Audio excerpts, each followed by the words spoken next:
Chris O'Connor here. Join the Curmudgeon Rock Report's invite-only curmudgeonly community at facebook.com/curmudgeonrock. Also look out for a Spotify playlist that pays honor to this episode.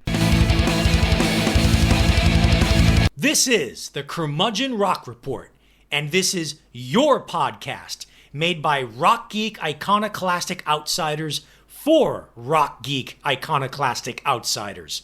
For those of you who lament that rock music has gone the way of jazz and slipped into niche genre status, we are here to keep that flame alive by providing insight, analysis, recommendations, and honest takes, not hot takes.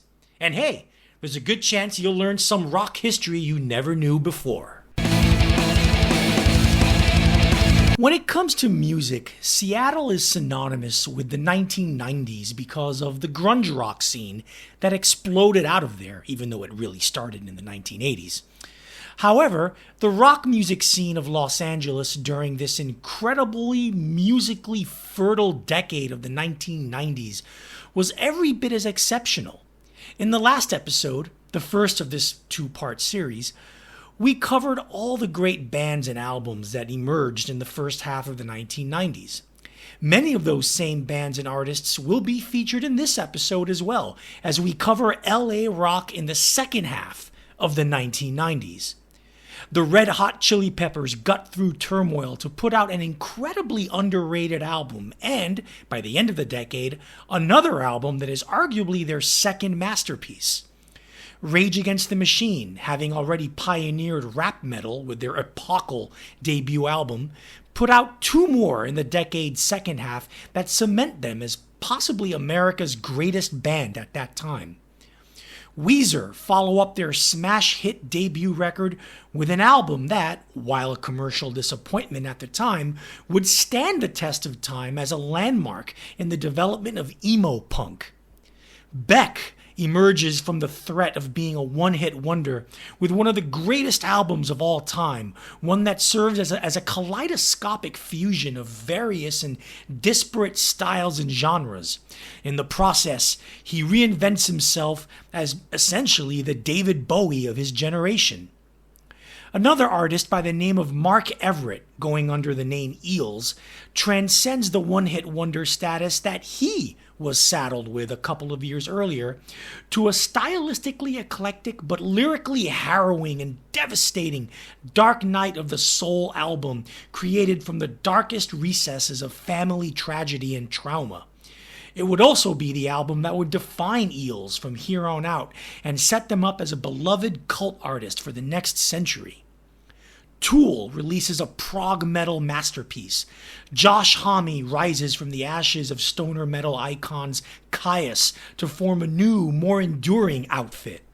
A band of children of Armenian immigrants inject heavy metal with Middle Eastern tones and melodies to create a wholly original, mutated form of psycho metal under the name System of a Down. Welcome to the conclusion of our love letter to 1990s Los Angeles rock, and welcome to the Curmudgeon Rock Report. Well, folks, if you're like me and Arturo and you were middle-class trash that grew up in the 1980s, 40% of your childhood likely just died this week. So we have to obviously begin this episode. You know, we're dropping this episode on at the beginning of the week here. And last week was marked by the deaths of Ozzy Osbourne and Hulk Hogan. Yes, we're going to talk about both Ozzy Osbourne and Hulk Hogan at the beginning of this podcast because those guys were definitely part of the rock and roll and MTV zeitgeist of the 80s, huh, Art? Yeah, they really were. We'll start with Ozzy. For me, here's my thing with Ozzy. I'm not really a fan of his solo stuff. I know a lot of people like The Blizzard of Oz and Diary of a Madman, and I'm not really a fan of the Randy Rhoads era. I mean, I respect the hell out of Randy Rhoads as a guitar player and a musician, but you know, I like my metal with a little more of a blues element to it. And for me, when it comes to Ozzy, it's Black Sabbath. and all the Sabbath stuff up until Sabotage. After Sabotage, it went way downhill. But whatever, like from 1970 to 1975, I mean, Black Sabbath were the greatest metal band of all time. They were the metal band. Like I always said, my thing about metal, basically Cream and Jimi Hendrix built the foundation, Led Zeppelin built the house, and it was Black Sabbath who lived inside it and made it heavy metal. Yeah, they And did they that's did the interior decorating. they did the interior decorating, and Yeah. that's what made them that. And to me, that's what Ozzy means to me. The greatest metal band of all time and the most influential metal band of all time, Black Sabbath. Yeah, I would count Ozzy as being the greatest and most important and influential heavy metal singer of Sure. all time. I mean, nobody played the role like Ozzy. Like, Ozzy was Oh just yeah. he was a tremendous performer that, he Right. was a more interesting guy, like obviously through his reality show and all of his media hits Right. over the years, obviously he adored Paul McCartney. Yeah. I guess he was like a real kind of a sweetheart or had kind of a childlikeness to him as a guy, as a person. Yeah. But Yeah. as a performer, he had that Prince of Darkness thing down pat, Yeah. and could really with that bellow of his and with that high pitched almost scream that he had. Yeah. Yeah. He embodied those Geezer Butler lyrics. Mm. They, for all the talk about them being heavy metal and everybody thinks that they have this occult. They were like the most Christian Satanist band of all time. Butler was a Christian, but the other guys Yeah, weren't. yeah, but a lot of that Christianity seeped into the lyrics. Like it's all over Master of Reality. Sure. Sure. Hole in the Sky is basically Yeah. about Jesus. Yeah. Yeah. And so I mean it's kind of paradoxical that Ozzy comes as the Prince of Darkness, but he was also the mouthpiece Yeah. for that kind of stuff. But also, I mean, the stuff that Randy Rhoads and Bob Daisley wrote for him in those first couple of solo records was actually more deep and was almost love songs in some respects. And so Ozzy had a gift for surrounding himself with really really talented people. And Yeah. he was a talented guy himself. He wrote some of the lyrics here and there to some of his stuff, and he always wrote the melodies. So the melodies were always his, and so he had a really great ear for melody and for heavy metal drama. But he was always surrounded by just brilliantly talented people: Tony Iommi, Geezer Butler, Bill Ward. Bill Ward being one of the great heavy metal drummers, if not the greatest. Well, okay, second greatest heavy metal Yeah. drummer of all time. He's not better than Bonham, Yeah. but he's up there. And then obviously with Randy Rhoads and Bob Daisley and Kerslake and then Zach Wilde, who he worked with for years in his solo stuff, and then he could ham it up like when he had probably the peak in terms of success of his solo career was in 1990 when he did No More Tears. Not just the song No More Tears, but also the song Mama, I'm Coming Home, co-written Right. by Yeah. none other than Lemmy Lemmy. Kilmister. Yeah. Yeah. Yeah. I thought Lem Lemmy wrote the whole thing.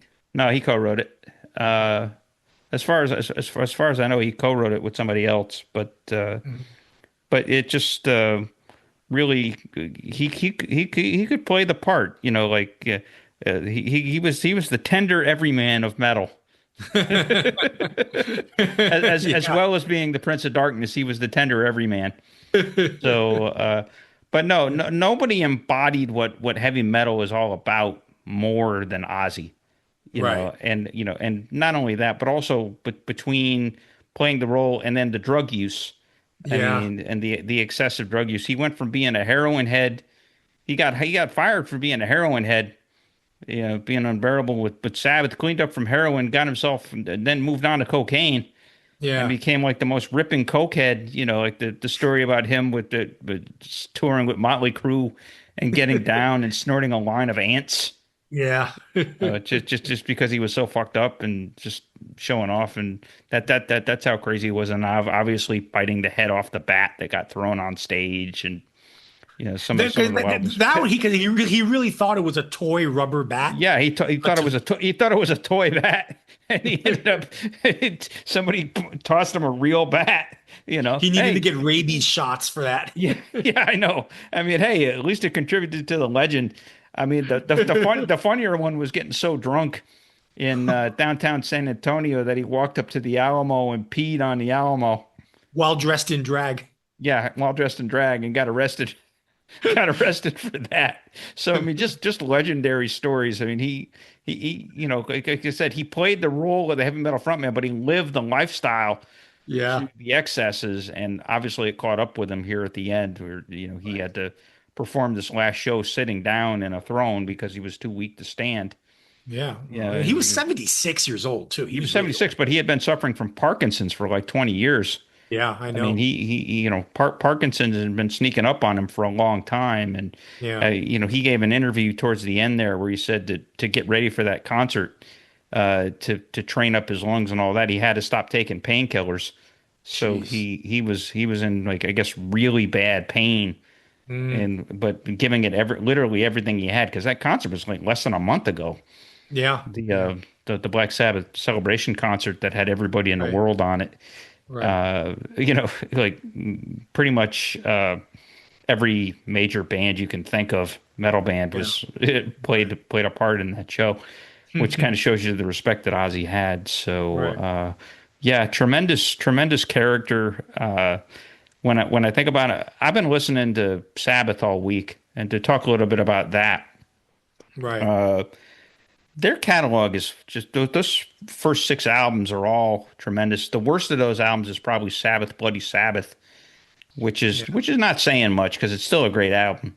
Yeah. You know, you know, it still has some pretty great rock stuff on it, like killing yourself to live and Who Are You Yeah. and some of that stuff. But I would say, you know, in terms of Master of Reality has always been my favorite Sabbath record.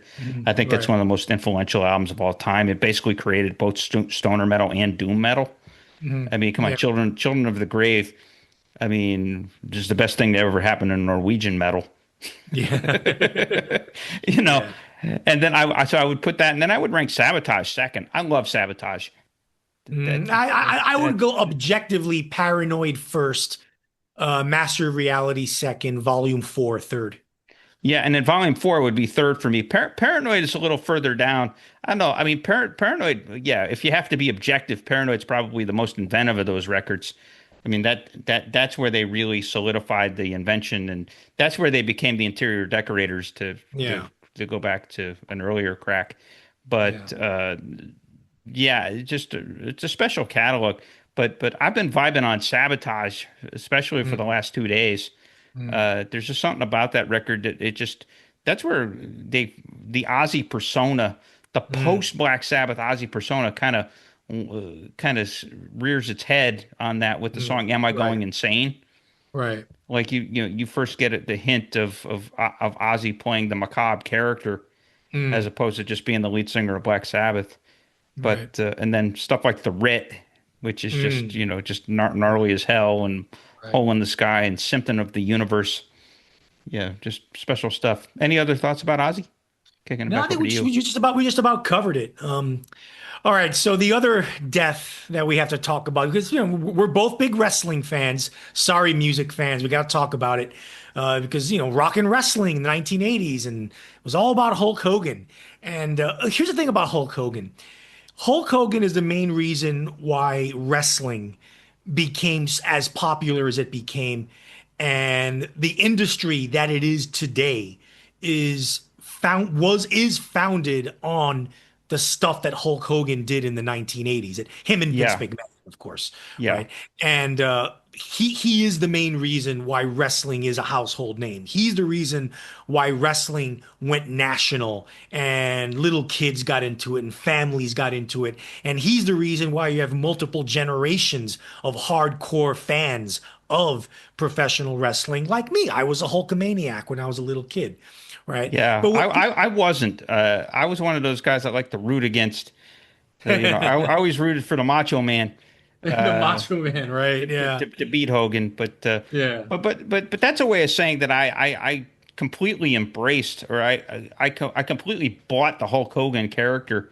Yeah. Like, that he was goodness and niceness and justice and the American way, Yeah.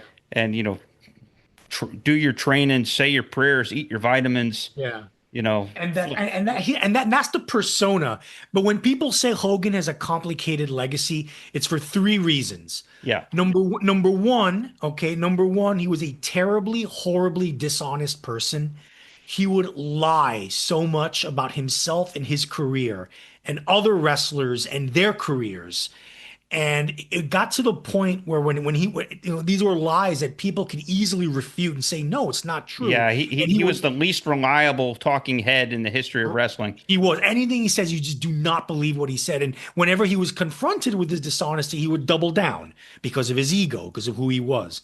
The second reason is basically, yes, he was wonderful for the industry. He helped make the industry what it is today, but he also was bad for the industry in the sense in the sense of his selfishness. And when I say that, I mean for those of you out there who don't know about wrestling, in pro wrestling, if you're a big time wrestler and you become a superstar, and Hulk Hogan absolutely was the pinnacle, right? He was the toppermost of the poppermost in pro wrestling. Yeah. When you hit the top and you're the biggest money earner and you're the biggest superstar, when you get older, it's an unwritten rule in the business that you have to give back to the business and help elevate the younger wrestlers a little bit and get them to come up. It's your responsibility. And Hogan shunned that responsibility most of the time. He very rarely elevated younger wrestlers and refused to do so. And because he's Hulk Hogan, I'm the reason we're all here. I shouldn't have to elevate anyone. And he was kind of a dick about that. And he pissed off a lot of people in the industry because of that. And it kind of tarred his legacy a little bit. And the third reason he has a complicated legacy is that he was a fucking racist. Yeah. I mean, you had that sex video that came out With where Love of the Love Sponge's wife. Yeah. yeah, granted, he was recorded without him knowing, which is sucky and is not good. But still, he said what he said, and he went off on a racist rant about black people. And there was another recorded conversation he had with his daughter. His daughter wanted to date a black guy, apparently, and Hogan didn't like that and spoke out. He said, "I don't want you hanging out with those people," or so on and so forth. And yeah, so that also his public racism that was made public against his will, which sucks for him. Yeah. But yet nonetheless, it is what it is. Yeah, he won a big lawsuit over it too. He did, and Yeah. probably rightfully so.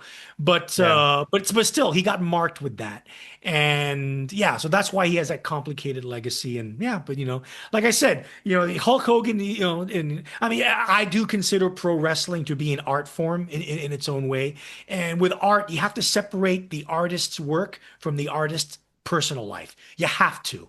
Yep. You cannot relegate an artist's work because of their checkered personal lives. You know why? Because if you do that, you won't have any art left. Because I guarantee you, everyone out there, name me all your favorite musical artists, your favorite actors, your favorite writers, your favorite anything. And I guarantee you, I can pinpoint like aspects of those artists' personal lives that are really bad. Yeah, Okay. I mean, there's a So few instances like that in rock and roll as well. But here's a the thing with lot of them in Hogan. rock and roll. Yeah, and here's the thing with Hogan, and like you said, love the art, if not the artist. Yeah. Uh, in terms of him as the artist, the guy was a phenomenal performer. I mean, Sure. Yeah. he was akin to the Beatles. He His just had charisma, that. his charisma was off the charts. Yeah, Charisma was off the he was charts. this huge guy with the big mustache and the long blonde hair, and tearing the shirts off and posing and cupping his ears and playing up to the fans. The way that he could structure matches, obviously, there's gourmet wrestling fans like you and me that like will get into the science of it and matches and all of that. And Hogan was very cartoony, but nobody knew how to play an audience Yeah. better than Hogan. Right. In my estimation, he's one of the best pro wrestlers of all time, precisely because of that. Like Yeah. he could put together matches, and he would sell his opponent's stuff like he was getting shot, or Yeah. Like he you was know, dying. yeah, like he would be convulsing. He's in a bear hug and he's practically convulsing and spitting up white stuff. But then he would make his comeback and do the Hulk, do the hulking ups, and I mean he just played the crowd like a fiddle, and Yeah. so and he just had that rock star charisma, and he became a rock star in essence because he had the alignment with Cyndi Lauper in late 1984 and early Mhm. 1985, Yeah. and worked with Mr. T, and Right. Right. they the month before WrestleMania there was a wrestling card on that was broadcast live on MTV, Right. with Hogan and Piper in the main event, and Hmm. with Cyndi Lauper, you know, getting involved in the wrestling action with Captain Lou Albano, Yeah. who was a wrestling manager, and so Hmm. there was all of that, and he guest starred on the A Team. My Hmm. wife and Yeah. I were Sure. just watching that on YouTube, where he makes the appearance there. So he was larger than life. Yeah. But the problem with being He made wrestling mainstream. You know. yeah, the problem with being larger in life, and this kind of hooks on to what you were saying, is that if you're living, if you're becoming famous and unavoidably you can't walk down the street without being recognized, kind of famous. You're in a business that's built on the expression in wrestling terms is kayfabe, which is this illusion of reality.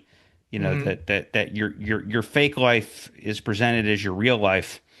uh, you know, Hogan got himself a little bit lost in the kayfabe, He and did. Yeah. that's where the line comes from. It's like in some ways your true self and the truth doesn't really matter when what Yeah. you're selling is the persona. And so every Right. interview,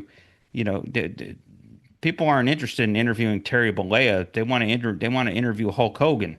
Right. So that's where that's where the blatant falsehoods and like him like getting dates wrong and putting guys and putting guys in situations that they were never in, or Right. claiming that claims to fame that were just complete bullshit. And Claiming that he almost became the bassist for Metallica.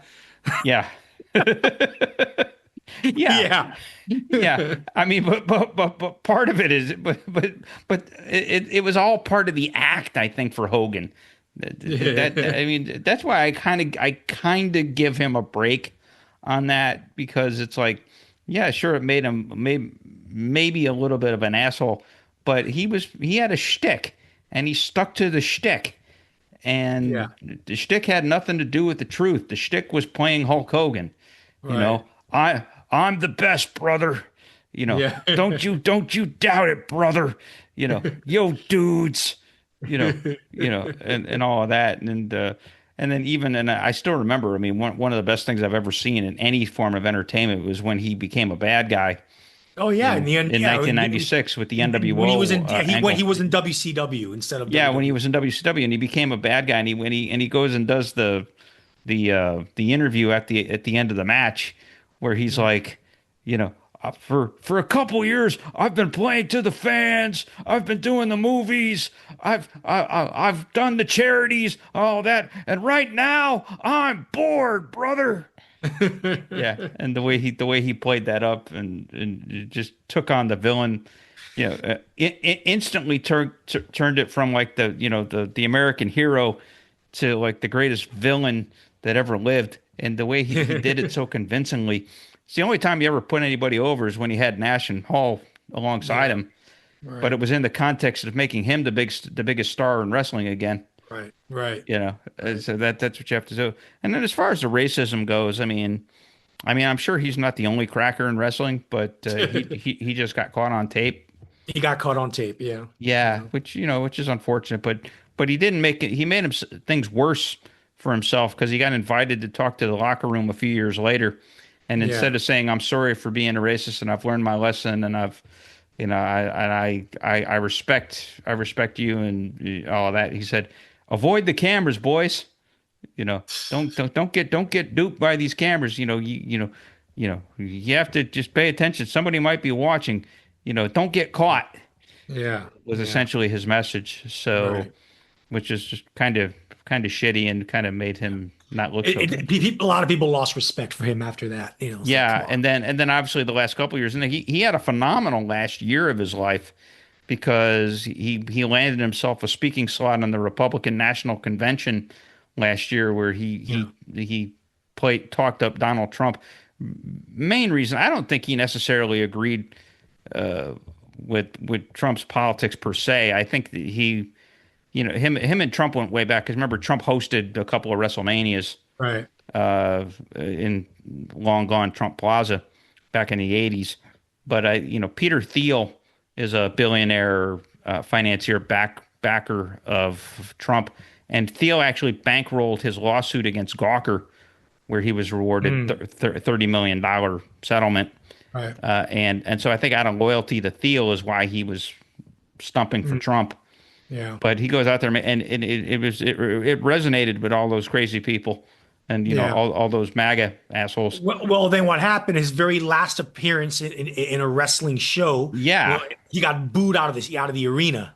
Yeah, he got booed out of the building because what happened was he got the momentum from that, and he got that profile with all the Trump fans that Yeah. he was trying to capitalize on that. And so he was coming out with Real American Beer, which is Yeah. named after his theme song, Real American.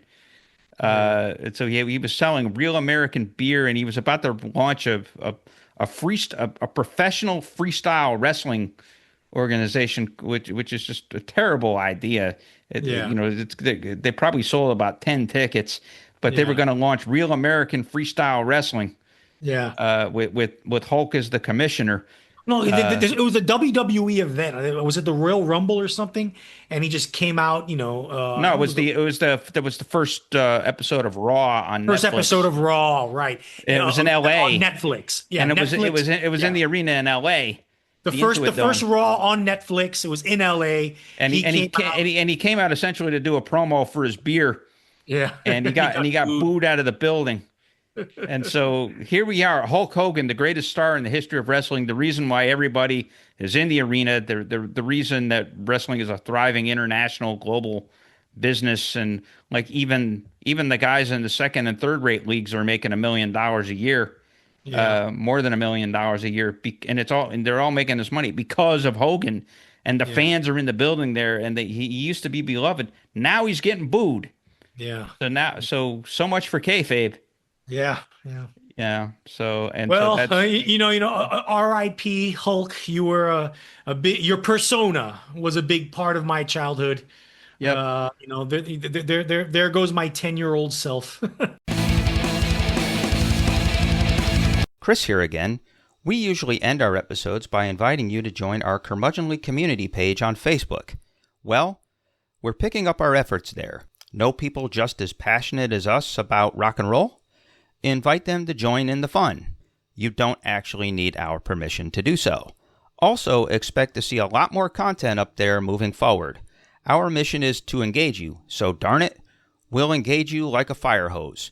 Or maybe like a firehouse, if we're going to give love to Gene Simmons. We may also be making a few offers. Want to wear a t-shirt featuring our logo? You may have that opportunity soon. So be a fellow curmudgeon, help us expand our little community, and share your own musings via your own posts. We're at facebook.com/groups/curmudgeonrock. Hey man, what's that sound, Arturo?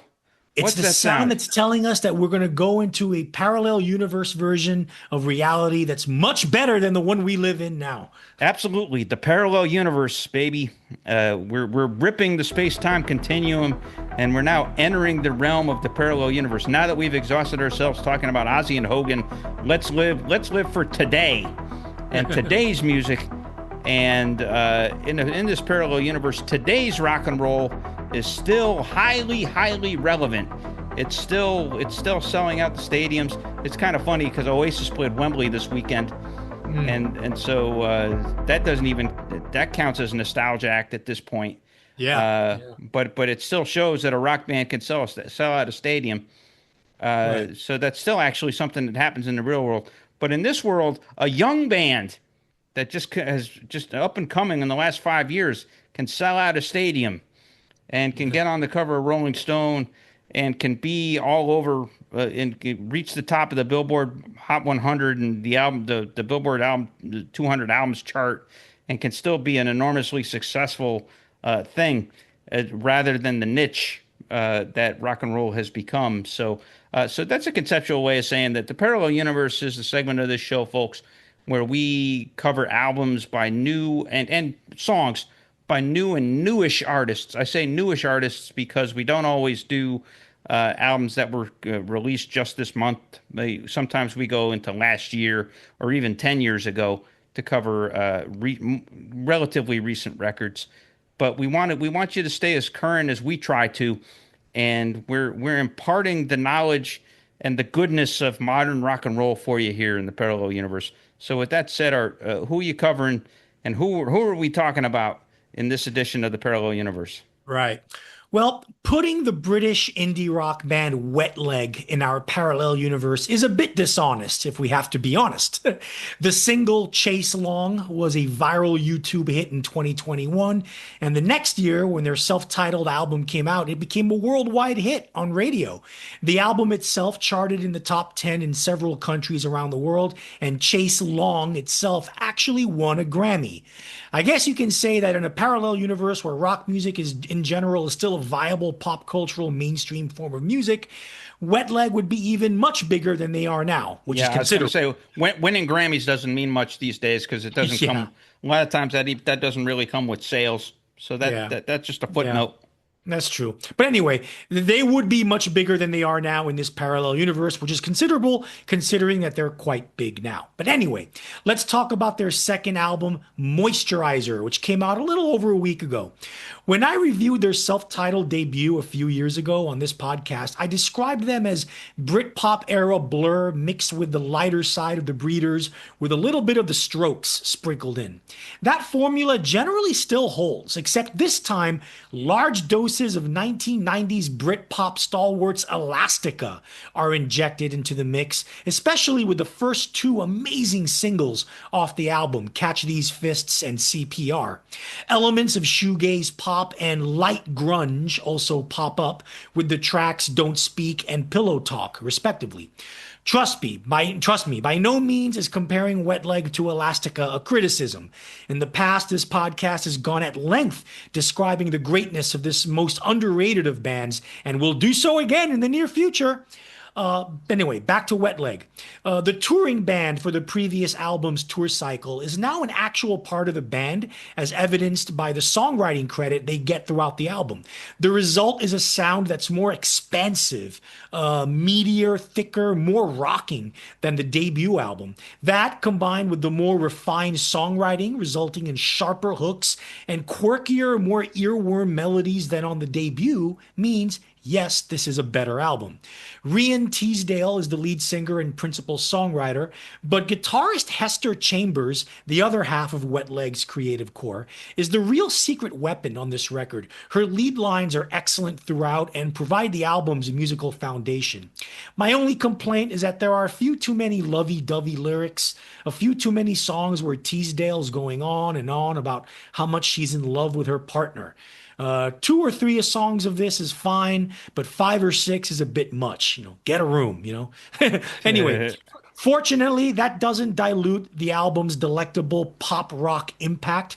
While not quite as good as the 2 or 3 albums I have on the top of my list so far this year, this will definitely end up in my top 10 of the year. A very solid 4 out of 5 stars. Chris? Yeah, absolutely. A very solid 4 stars. This is the best album that I've heard this year.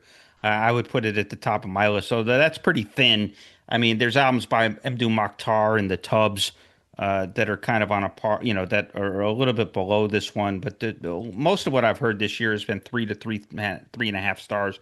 But this album, compared to all that, is kind of towering. There's some awesome stuff on here. And Hester Chambers, it's kind of amazing, like the growth in her as a guitarist from the debut self-titled record in 22 to now is kind of astonishing. That she's actually she's the musical engine of the band, really. Yeah, she counts as like a bona fide guitar hero, on stuff like Catch These Fists, especially, and in even like Pillow Talk. There's some gnarly guitar stuff going on there. And the other surprising aspect of this album, too, is that in terms of the songwriting, most of Wet Leg was written solo by Tisdale with a couple of contributions from Chambers. Here, the bassist, Ellis Durand, and Teasdale co-wrote most of the best stuff. Yeah. The two singles and a few other songs, they co-write it together. So Ellis Durand and Rian Tisdale seem to have a real gift for pop hooks and real earwormy stuff. And I like the song Davina McCall, which is another Durand Teasdale one. It's very poppy. And that's the thing, it's a diverse album. There's a part of me that wishes that I saw a quote out there from Teasdale saying that originally the first 16 or 17 songs they wrote were all as punchy as Catch These Fists and CPR, but they shelved some of them because they figured that albums need to be more diverse, and so they put some of the poppier stuff like Don't Speak and Pokemon and some of the more electronic stuff in there to kind of balance out the more rockin' stuff, which I'm like, bullshit. Put the rock stuff on there. Yeah, exactly. Just rock the balls out, and go the Alaska route full bore. Yeah, because it really fits them. And calling them Strokesian is a fair comparison. They have a lot of that to them, and just a lot of growth with this band. Just now that they're a full-time 5-person unit. It's going to be interesting. Yeah, you're right. The thing about it is Hester Chambers is in a relationship with one of the other guitarists in the band, and Rian Tisdale is in a relationship with a non-binary woman, which has got to be kind of a trip. How do you contextualize that? So I don't blame her for spending half the record on that. That's probably a needed therapy session, right? Go figure. Like I'm in love with they. Yeah. Yeah. Well, what a world. What a world. Yeah. But anyway, Hester Chambers rocks balls. Rian Tisdale, hell of a songwriter. Ellis Durand, hell of a songwriter. Got to give it up. Got to give it up for the mighty Wet Leg, one of the best bands in the world at this point. So next, this is kind of following up on our Built to Spill episode from a while back, huh, Chris? Yeah, absolutely. So a couple of episodes ago, we covered the career and music of the great American indie rock band Built to Spill. As part of our retrospective, we spoke highly about BTS's most recent album, and that BTS is in Built to Spill, not the Korean kids. 2022's When the Wind Forgets Your Name. That was the last Built to Spill album. And that marked a return to form as a recording artist by frontman Doug March.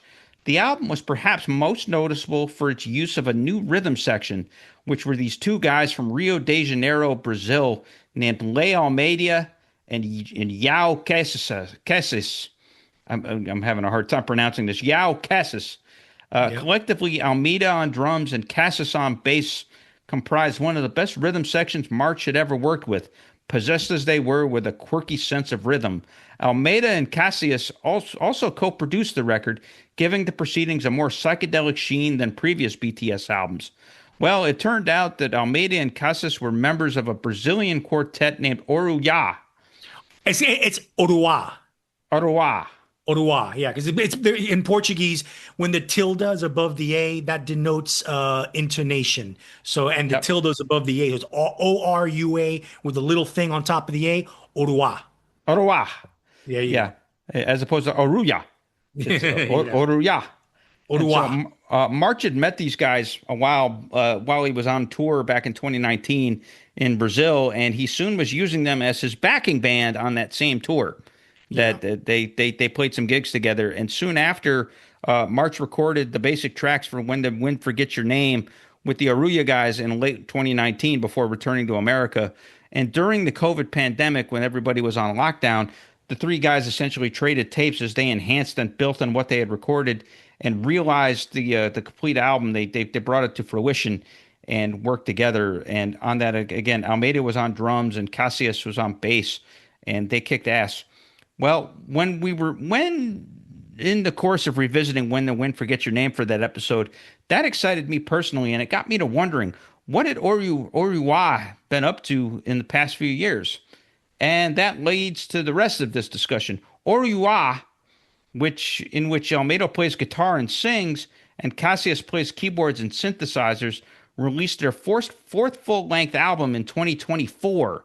And this is an album called Passe, which is Portuguese, or which is Brazilian for Portuguese. Well, Portuguese, not Brazilian is not a language, Chris. Okay, Portuguese for pass. So passe. So yeah, they sing everything in Portuguese. So I recommend that you go find this album Passe on whatever streaming service you use and check it out. Orua is a really engaging and pretty darn original band that features an unusual musical formula.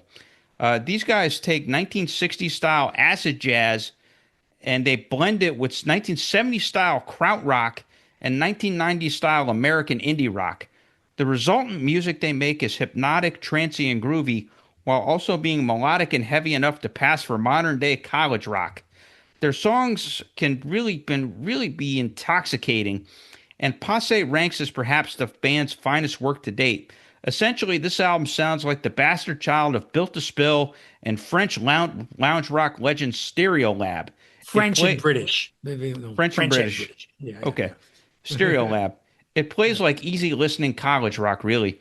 Highlights on this rousing 13-song, 47-minute record Passe include the exotic, propulsive Caboclo, on which Almeida's Doug March-like dreamy, high-pitched vocals stand out in particular, and on which it also samples an interview excerpt of Nina Simone talking about Black Power in America. So it's kind of a trippy inclusion there. There's also the groove-tastic Me Acontece, featuring a clean lead guitar line from Almeida, eerie keyboards from Cassius, and a dub reggae-like reverb sound effects. And then there's the funkily throbbing Miragem, on which the album's coolest bass line resides, and then Brunos Amores, the song on the record that's most akin to American indie rock, with a very, very, very BTS or pavement-like pop melody, pretty keyboards from Cassius, and thumping drumming from fellow bandmate Phil Fernandez. Orua toiled in obscurity down there in Rio for years before effectively being quote-unquote discovered by Doug March and introduced to the world at large and When the Wind Forgets Your Name. Now they get to enjoy some relative indie world limelight. With Passe, they prove they're up to the challenge and up for challenging us as listeners to embrace their quirkily delicious soundscapes. 4 stars from me, Arturo. What say you? Yeah, I think it's pretty good. I give about, 3.5 stars. Here's my thing. When you describe their sound, like it's a combination of all this stuff.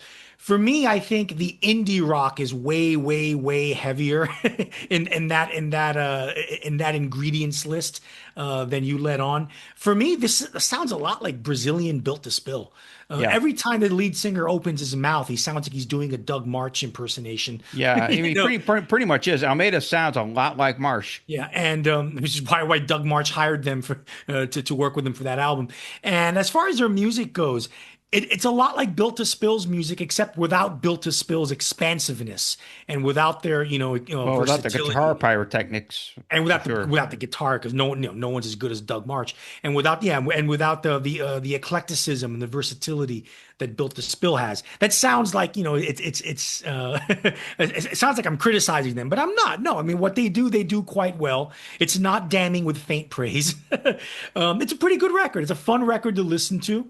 And yeah, I like it. It's good. Yeah, I think there is a jazz element to it, though. I think that it's like these kind of electronic, lightly rocked out, almost, it's almost like house, kind of like, in some ways, lounge rock. It's like the kind of stuff you put on at a nightclub to kind of chill to, and so it's like very chill college rock. In a lot of ways, Sure. it has that guitar edge, and it has the vocals that sound just like Doug March, but there's a little bit of that krautrockishness to it. There's a little bit of Motorique, especially at the end of the album. There's a couple of songs that almost like fall into Noi like Motorique, and there's a lot of that sort of electro rock from the 70s that came out of places like not just Germany, but also Sweden and a few other places in Europe. So yeah, I really dig these guys, and from what I've read, they are steeped in Brazilian psychedelic rock tradition as Sure. well. So there's a lot of Brazilian And rhythms that they sneak in. which means they're very, very more than familiar with Tropicalia, the Tropicalia movement of the late Well, 60s. yeah, and So, Os Mutantes and some of those bands yeah. that made it big out of Brazil in the 60s and 70s. So yeah, so good stuff. On this episode, we concluded our analysis of all the amazing and enduring rock music of Los Angeles in the 1990s. For the next episode, the Curmudgeons are traveling across the Atlantic to Great Britain to start a new 5-part series. As you, the listener, and the rest of the world already know, Oasis have reunited and just kicked off a massive world tour. To honor this event, yours truly, Curmudgeons, are going to do an equally massive deep dive into the decade and musical movement that spawned Oasis. That's right, 1990s Britpop will be the focus of our next 5 episodes as we give a year-by-year account of all the great singles, albums, and bands that defined an era that still resonates to this day. Oasis, Blur, Pulp, Elastica, Suede, Supergrass, Super Furry Animals, even artists that some people wouldn't identify with Britpop, such as Radiohead, The Verve, and PJ Harvey. All will be dissected and analyzed. Join us next time as the Curmudgeon Rock Report goes British and brings you a Britpop Timeline, Part 1.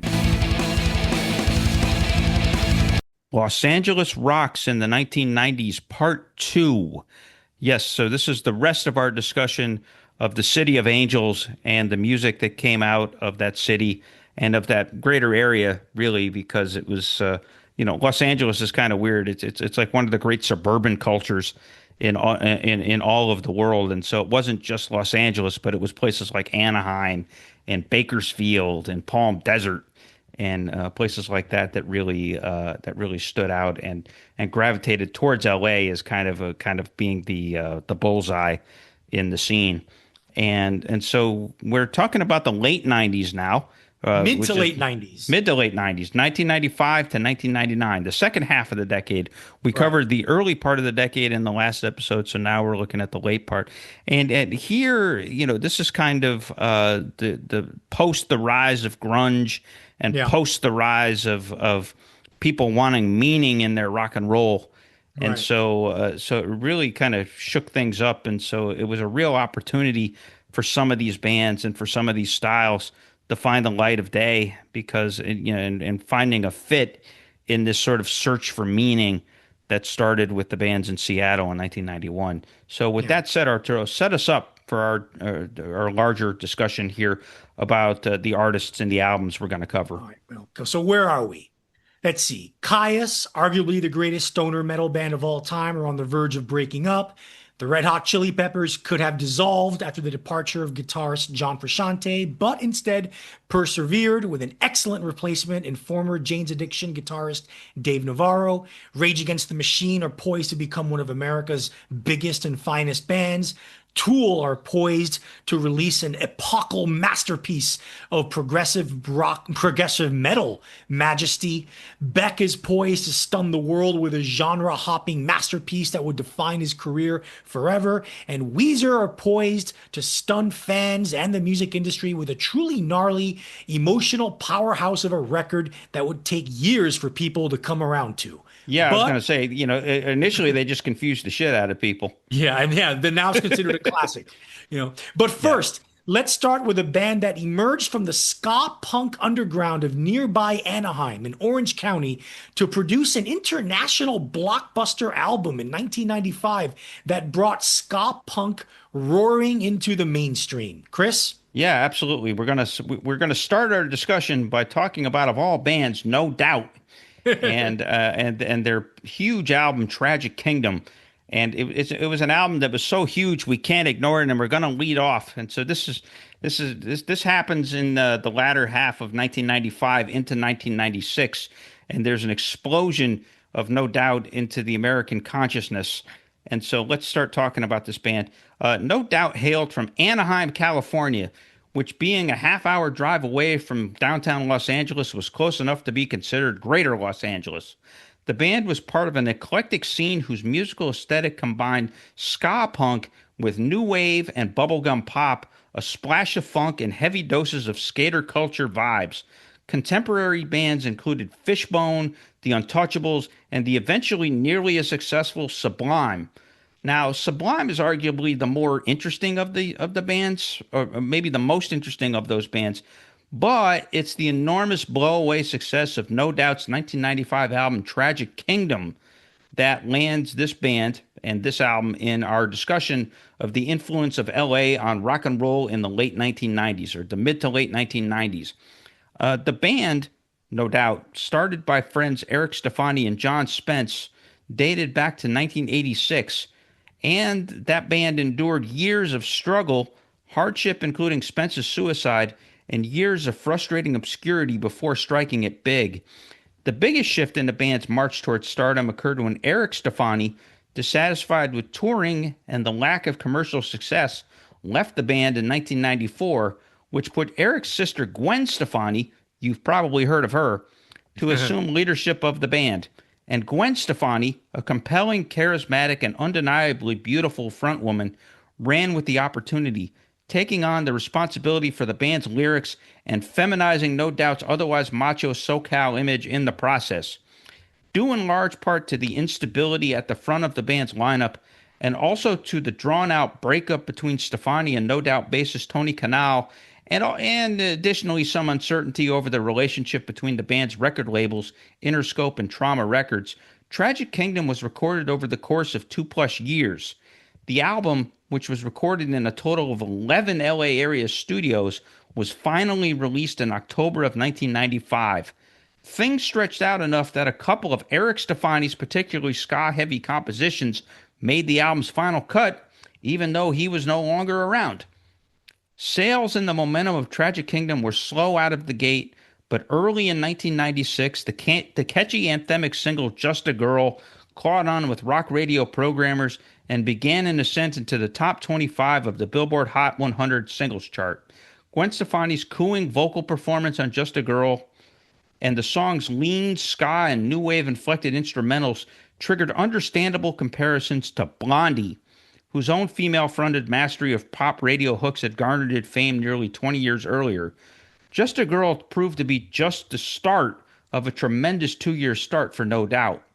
That song was followed next by the ultra-energetic, punked-up jam Spiderwebs, which became ubiquitous on MTV Rock Radio and even Top 40 radio. The next single, the over-the-top dramatic breakup ballad Don't Speak, is what truly catapulted No Doubt into superstardom. The song, featuring a soaring sing-along earworm of a chorus, raced to the top of the Hot 100 and spent a total of 16 non-consecutive weeks at number one. Well, let me say that again. 16 non-consecutive weeks at number one, which at the time was a record for a rock single. Sales of Tragic Kingdom also exploded, and the album was certified diamond for shipments totaling more than 10 million units by the Recording Industry Association of America in 1999. The band, driven by their rapid-fire placement into the hearts of suburban white teens and young adult women, toured relentlessly for more than 2 years to support Tragic Kingdom, and Stefani's electrifying midriff-bearing connection with her audiences made her an icon of this era. Seriously, the beach blonde ponytail, big doughy eyes, baggy pants, and washboard abs became synonymous with this type of ska and skateboards fare. What was Gwen Stefani's secret? Beyond her and her bandmates Tony Kanal and Tom Dumont's ability to craft more than a few mean original pop hooks, there was her relatability. Stefani had an all-American quality that you aspired to live down the block from. You could date her, sure, but you could also sit down with her and gulp down a cheeseburger or do a few skateboard tricks with her down at the local park. Or at least she portrayed that type of realness. She was just as cool as Blondie's Debbie Harry, or Deborah Harry, but seemed much more accessible to both women and men. And her feminista-born honesty as a lyricist only expanded her appeal. Stefani patrolled the front of the stage as your best friend as much as she did as a sex bomb, to borrow a phrase from legendary film critic Roger Ebert. She was no ice queen. She projected a very real warmth, and that made her a pretty original rock star, really, at the time, especially during that era when the guys that fronted most of the popular rock bands were largely mopey sad sacks, including, by the way, Stefani's own boyfriend and future husband, Bush's Gavin Rossdale. In contrast, Stefani could win over your mom over the PA system inside a mall in Peoria. No Doubt recorded a couple more albums early in the next decade, but it never captured imaginations at this scale again. Stefani then embarked on a successful solo career, building on both the sound and the image she crafted on Tragic Kingdom. Her shining star had grown too large for this band. But for a couple years in the mid-90s, ska punk, pop, and skater rock were the shiz in this great land of ours, and we can thank No Doubt for exporting the scene and the magical musical blend it birthed out of the Los Angeles area. Arturo, what say you? Yeah, if you weren't there living or musically aware in 1996 and 97, you have no idea how fucking huge No Doubt were. Oh my God, they were They were enormous. Did you know that Don't Speak was #1 in 20 countries around the world? Yeah, it was something like that. It was a huge hit. It's just And everywhere. It was just like yeah. multiple countries in Europe, US, South America, Japan, And, it and was deservedly everywhere. so. It's a hell of a good pop song. And Australia, like it's just it was everywhere. And just a yeah, monster chorus on it. Just yeah, this glammed up dramatic performance on the vocals by Stefani. I mean, yeah. she was a bona fide rock star. I She mean, was. I mean, she was like you said, you nailed it. She was charismatic because she was warm and approachable. She didn't intimidate the dudes, and women related to her, So, that she had a little bit for everyone. yeah, absolutely. She was like an all-purpose rock star. Yeah. And just it was kind of funny because it's like, and the thing about Stefani that I like the most about her is that she was a great performer, but offstage and when she does her interviews and even on The Voice, she's very unassuming. Yeah. She's very unassuming and very sweet, and there's Yeah. something genuine there, that she doesn't come across as a diva, she Right. doesn't, like I said, Debbie Harry, she was a superstar, but she was more like she had an iciness to her. She was cool, Yeah, or she the was cool. Or coolest. like Madonna was Yeah. another sex bomb, but she was like, yeah, I'm up in the VIP section and you can't get near me, motherfucker. Yeah. She had kind of a street toughness to her, or a Yeah. bravado, Right. and so Stefani didn't have that bravado. And it's interesting, I'm almost glad that No Doubt broke out because what it did is it gave a spotlight. Without No Doubt, you don't get Sublime, at least Yeah. Well, breaking out as Sublime came just 1 year later, and we're going to talk about that soon. we had to lead off with No Doubt because again, and too bad Fishbone never got bigger because they were a great Yeah. band. Yeah, they have their fans, and yeah, Fishbone never really like the Chili Peppers surpassed them, No Doubt surpassed them, Sublime surpassed them. Yeah, Yeah, those guys in Fishbone must feel pretty shitty. yeah. I mean, they were always been a cult favorite, and obviously they were they kind of scale Los Angeles. They're a very Los Angeles band, but they never really broke big, Yeah, which is just too kind of bad. weird because they were a great band. Well, speaking of a band that never really broke big but should have, we are back to Kyuss, the stoner metal icons, and their final album, And the Circus Leaves Town. As stated in the previous episode, Kyuss came from Palm Desert, California, a good nearly 2 hours east of LA, but since any musician from that town travels to LA to play anyway, we're including it in the LA sphere. By the time of this album's release in 1995, Kyuss had had several lineup changes with lead singer John Garcia and guitarist and main songwriter Josh Homme as the only constant members. It's a testament to Homme as a band leader and his firm grasp on the band that no matter who was playing the bass and drums, Kyuss always sounded like the almighty Kyuss. Yeah. Yeah. Because this is the last album before the band broke up, it tends to get lost in people's memories when the memory of this greatest of stoner metal bands is evoked, but it shouldn't at all. Circus is a ferocious album of primo psychedelic metal, various textures and dynamics, and possessing of an overall rhythmic swing, as well as a sensuality that points the way to Hami's work with his next band, Queens of the Stone Age. You can hear that swing and sensuality, even a sexiness, in tracks like Hurricane, Size Queen, and the grungy strip club groove of Gloria Lewis. The band's patented heaviness is still abundant though in tracks like El Rodeo, where its breezy, jazzy intro leads to a doomy riff and claustrophobic rhythm that seems to foretell the apocalypse. In tracks like One Inch Man, a savage attack on a man's masculinity told from a woman's perspective that somehow glides on its crunching riff and straight up funky rhythm groove. And in tracks like Spaceship Landing, where the mind-melting, ball-busting heaviness of the song's first half segues into a second half of sludgy hypnosis and Hami's cosmos traversing guitar soloing.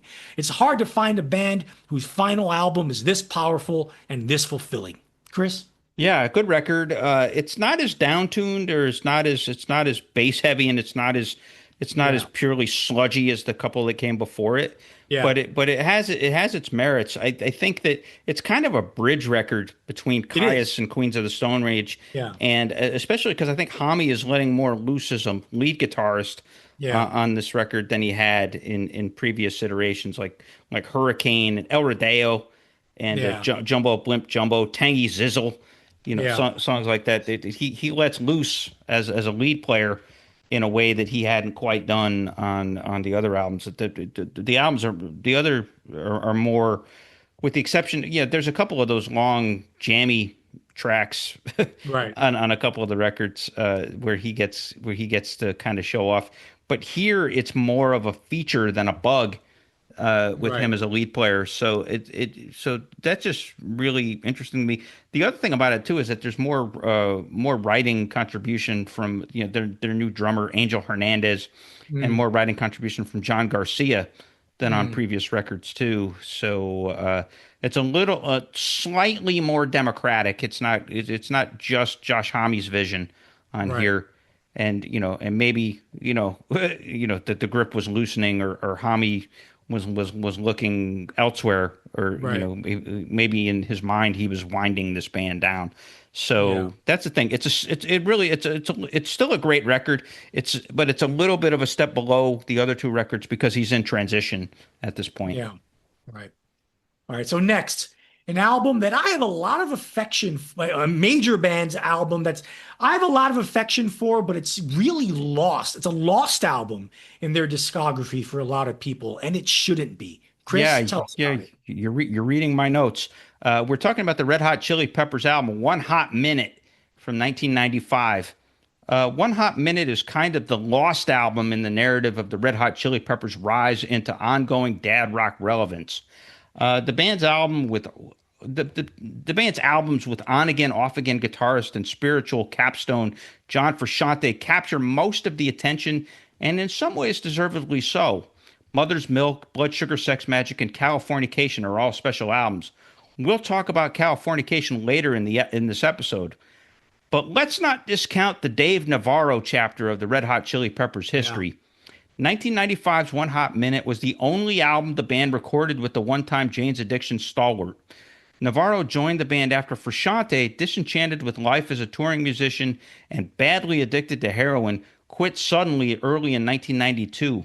After a couple years of floundering, Anthony Kiedis and company asked Navarro to join the band. It was a risky move for sure.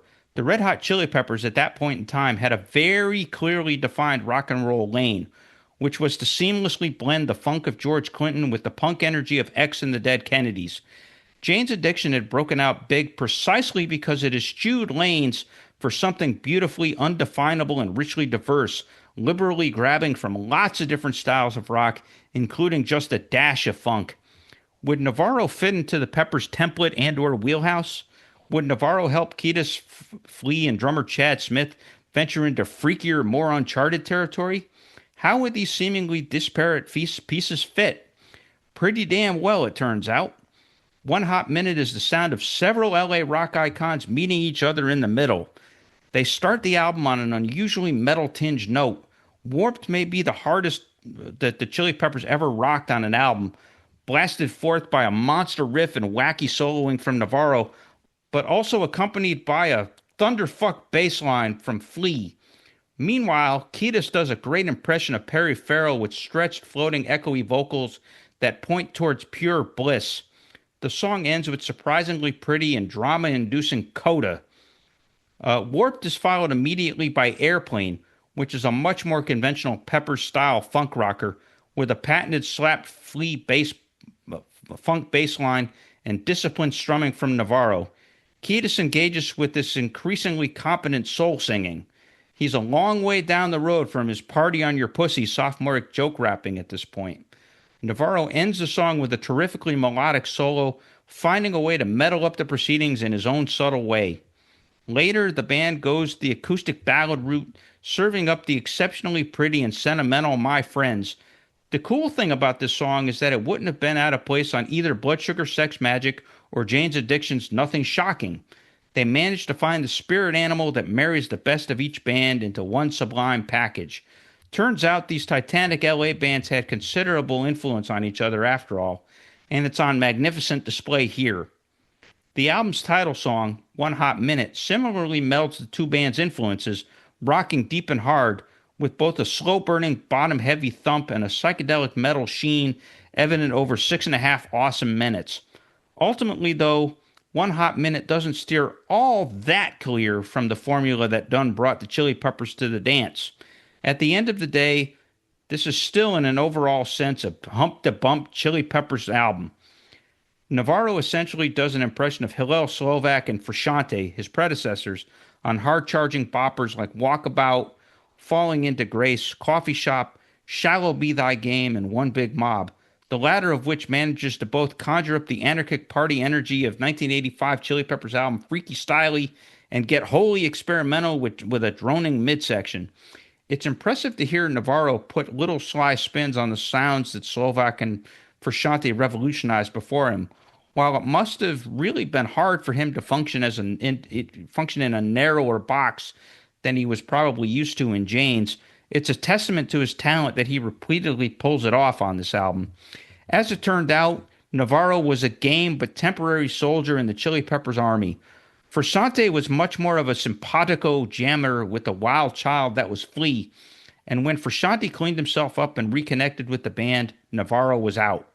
But One Hot Minute is a dynamic capture of Navarro's time in the band, spiked as it was with a punkier edge in some spots and more melodic flourishes in others. Contrary to myth, this album was not a flop, selling more than 2 million copies in the US and reaching number 4 on the Billboard 200 albums chart. But the lack of a huge hit and the album's failure to spawn a track that survived its age and found a place in alt-rock radio rotation gave One Hot Minute an unfortunate bump into the bargain bin of history. That's unfair to us because the album rocks plenty hard and doesn't lack for quality songs and that deserve respect.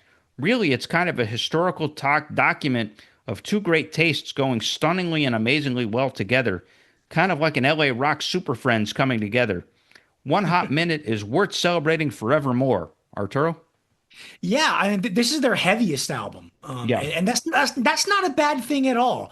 I remember one of the things I read, or I guess you would call it criticisms, that bringing in Navarro, into the Chili Peppers makes him sound a little more like Jane's Addiction, and I'm like, good. Yeah, that's great. When you have 50% Chili Peppers, 50% Jane's Addiction, you have one phenomenal motherfucking band, and they really were. It's a fantastic record. I really like it a lot. By the way, it's not "Shallow Be Thy Game." It's like one of the best atheist anthems ever. It really is a powerful track in that regard. My Friends actually was not a flop. My Friends did well. It actually went to number 27 in the Billboard Top 30. Yeah. singles chart, But number but one in rock it didn't radio. survive. I mean, it's nowhere Yeah, near rock radio anymore. I mean, right, yeah, you have several songs from Blood Sugar Sex Magic and several songs from Californication that live right, on, but right. nothing took hold from What Hot Yeah, Minute, yeah, which is a little weird. I thought Warped is my favorite song on that record. sure, That song is fucking awesome. right, That deserved to keep its place, but it didn't, yeah. and my friends didn't either. Yeah. I guess because Navarro only did one album with them. And I think part of Navarro being erased from the history has a little to do with Frusciante himself. I think he himself has like kind of like actively tried to like erase Mm, Navarro from the memory I of guess. Chili Pepper history, in which he shouldn't, because it's a really good record, man. It's a really good record. It's a unique album in the best possible way in Chili Pepper's lore. It's well produced. It's richly layered, richly textured, great guitar playing, great singing by Kiedis throughout, Yeah. and the songs are tight. It's just really good. It's just a great rock record. It's one of the best rock albums of the '90s. It really Yeah. is. Walkabout is a killer song too. Sure, you got vintage Chili Peppers funk, you got vintage, crazy Jane's Addiction prog metal. You got everything here, man. It's great. It's Yep. fantastic. All right. Well, speaking of fantastic, do one better coming up. Rage Against the Machine and Evil Empire. While it may not have been as a surprise to the band's legion of growing fans, it was nonetheless quite a shock to music industry insiders when the long-awaited second album by this most confrontational, political, anti-establishment of rap metal bands hit number one on the Billboard chart in the spring of 1996. Rage automatically found themselves vaulted to festival headlining status and on the verge of being honest to goodness arena rockers. What separates this from their classic self-titled debut is how raw and in the moment it sounds with its relentless energy. This is due to the album being recorded mostly live in the studio with very few overdubs. That power easily translated to radio, where People of the Sun, Bulls on Parade, and Down Rodeo became staples of rock radio with their towering Zeppelin-ized riffs, their heavy hip-hop infused rhythms, and Zach De La Rocha's improved skills as a bona fide rapper, spitting out his venomous commentaries on systemic racism, the long after effects of colonialism, and the oppressive nature of ruthless capitalism. But there's something else here that other Rage albums don't have, and that's a deep influence and debt to the gnarled rhythms and complex guitar work of post-hardcore bands like Fugazi. You can hear this in tracks like Revolver, Snake Charmer, Tire Me, and the record's closing pair of tracks, Roll Right and Year of the Boomerang. It's quite possibly Rage's most underrated record and one of the best of the entire decade. Chris? Yeah, the thing about this record is that, yeah, I mean, obviously the star of this record is Tom Morello, because this is where he really commits to the shtick. That Yeah. on the opening record, the self-titled debut from 1992, which we covered in the last episode, Morello is more functioning as a metal guitarist. They are doing rap rock, but he's playing conventional solos. He's playing conventional riffs. He's really, functioning more as a metal guitarist. Whereas here, yeah, you get the post-hardcore thing that defines it and makes it gnarlier. But he also is really working to say, well, what if we could meld rock and rap really tightly? And so he's thinking about that, and so you start getting like the de facto scratches on the solo to Bulls on Parade. Yeah. You get some of the squeaks and squonks from Down Rodeo. Yeah. You get some of that stuff for even like the clipped riff on Viet Now, Right. which is almost thinking of almost hip hopish in its brevity. So he's kind of committing to the gimmick here, and really kind of putting them more into sort of a special plane by doing that. And so I think that's the importance of this record. And then obviously the album serves as a bridge from the first record to the brilliant third record, which we'll talk about later in the record, later in the episode as well. And it serves as that bridge where they put all of those pieces together and come up with something just amazingly awesome by the end Yeah. of the decade. Yeah. All right, Chris. Now we're going to talk now next. Probably we mentioned this in the previous episode. The most underrated band to ever come out of Los Angeles, probably. Yeah, we go from a Chicano fronted band to a band full of Chicanos, Los Lobos, and their album Colossal Head. Los Lobos ascended from cult status to a more widely appreciated place in the mainstream of American rock during the late 1980s and especially the early 1990s.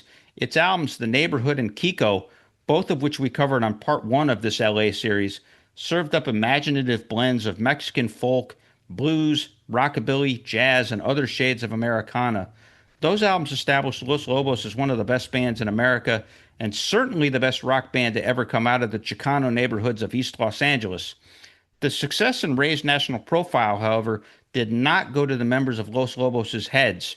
If anything, the artistic triumph of Kiko in particular seemed to embolden the band to find new and exciting ways to splice all of their disparate influences together and create even more completely original rock and roll. That is definitely apparent on 1996's electrifying Colossal Head, on which the band manages to let its Mexican-American freak flags fly while exploring blues to an even greater degree than they had on The Neighborhood and Kiko. Check out Mas y Mas, where Latin percussion, baritone sax, and echoing vocals that sway in and out of Spanish and English mix with an extended and awesome guitar solo by co-band leader David Hidalgo. See also Everybody Loves a Train, which is essentially hobo blues, vigorous acoustic strum, spoken word ode to railroad transport, clapping drums, baritone and tenor saxes duking it out with Hidalgo's lead guitar. And then midway through, there's the song Life is Good, a cool little crunchy but sparse ooh-la-la pop nugget. And there's also 3 volleys from guitarist and secondary songwriter Cesar Rosas. Rojas. Rojas. Yes. Yeah, he spells it Rosas. Oh. I thought Not it was Rojas. really? Okay. Oh, I thought It's it was Rosas. Never mind. Never mind. Yeah, it's Rosas. So can't Stop the Rain, Maricela, and This Bird's Gonna Fly that keep the band steeped in the cool of the 1950s, exploring rockabilly and on Maricela, old school Mexican jazz. Colossal Head, like Kiko, was co-produced by Ace studio hand Mitchell Froome, who along with his production partner Chad Blake had a genuine gift for inspiring musical arrangement and harnessing sonic richness from the artists they collaborated with. Here they help Hidalgo, Rosas, and drummer Louis Perez assemble a tapestry that plays like the soundtrack to a long-lost Orson Welles or Alfred Hitchcock film noir, playing up a sense of mystery, cool, and well-worn mystique. By the release of Colossal Head, Los Lobos had grown into one of the most emotionally and musically evocative bands in the world. They couldn't help but capture a whole range of emotions and textures and colors and hues and layers with their songs.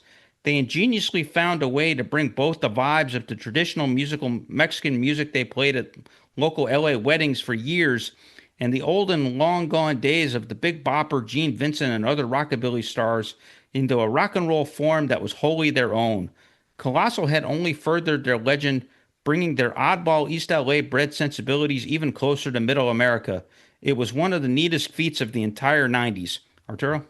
Yeah, this is the album that got me into Los Lobos. This was my gateway to them. This album is like basically take the experimental side of Kiko and just blow it up. That's what Colossal Head is. It's their most experimental album. It's also, I think, their best produced record. There's a crispness in the production and the sound quality. Yeah, Froome and Blake were very good. Yeah, they really did a great job. And this is probably their last really great record. I mean, if great bands, great bands when they have hot album streaks of at least 3. All great bands in history have it. Los Lobos has this with The Neighborhood, Kiko, and Colossal Head. That's their all-time great classic album streak. And yeah, it's a shame that they're not mentioned as highly as other great bands. I mean, they're well respected within the music industry and with critics, Yeah, but they've been around for 50 plus years too. they've been around. They've been around for a long time, but they need to be heard more. And like Tom Petty and with Nick Cave, they did their best stuff much later in their career instead of earlier in their career, which is not really rare and not common in rock and roll. Yeah. Usually, bands and artists do their best stuff early on. No, it took Los Yeah. Lobos almost 20 years to get their shit together and start becoming a great band.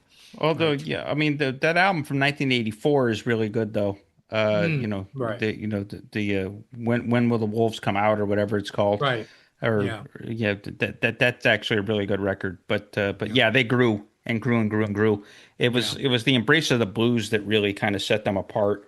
Right. Once they started doing that, they became a truly special band Yeah. for sure. Speaking of artists who embrace the blues, so does the next guy. We're talking about Beck and Odelay, one of the most iconic albums of the decade.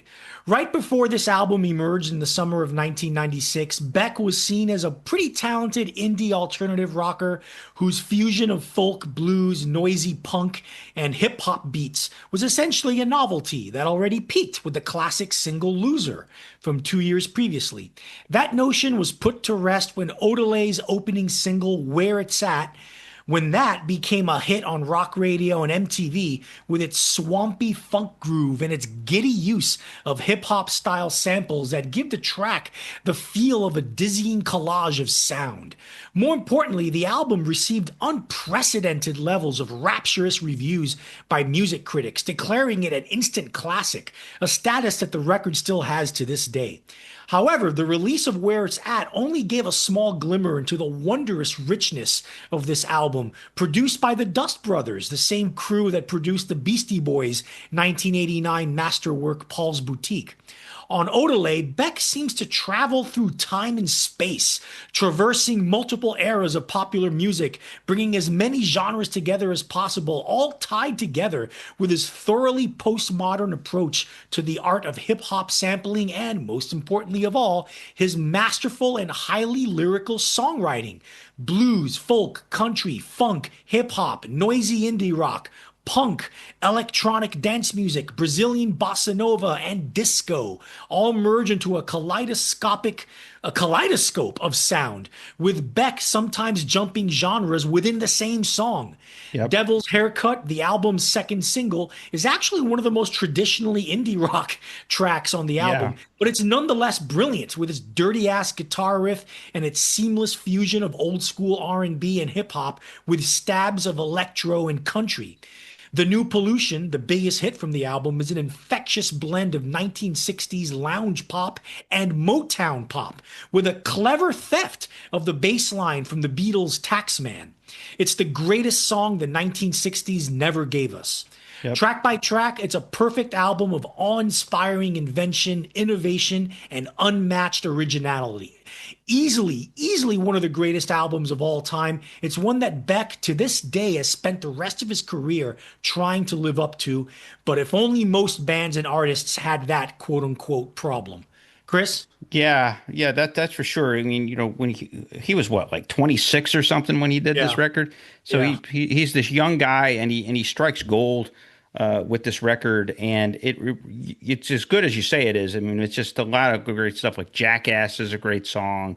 I think it's called Hot Wax is a great song. There's just a lot of really good stuff going on there, and it's like I said, it's steeped in it's this kind of it's a weird acoustic blues as filtered through a hip hop producer's sample catalog. Yeah. And so, like you said, kaleidoscopic is a good way to put it. And it's about the most kaleidoscopic record imaginable. And like you said, the song Jackass, which it actually samples Van Morrison's cover of It's All Over Now, Baby Blue. Yeah. But you wouldn't know it because it's really cleverly done Right. in the way that little piece becomes the backdrop to it. and then then the end of the song where like where like the drum machines come in. It's like drum machines in the middle of a plaintive folk song. Okay. Yeah. Yeah, Yeah. so it really was an accomplishment, and it was a huge leap from Mellow Gold, because It was. Yeah. Mellow Gold was kind of a novelty album, because it was recorded on four tracks in Yeah. like dudes' bedrooms, Yeah. and just had this kind of like almost like stickily lo-fi-ness Right. to it, and for him to go from that to this kind of major, well, kind of blowout, Yeah.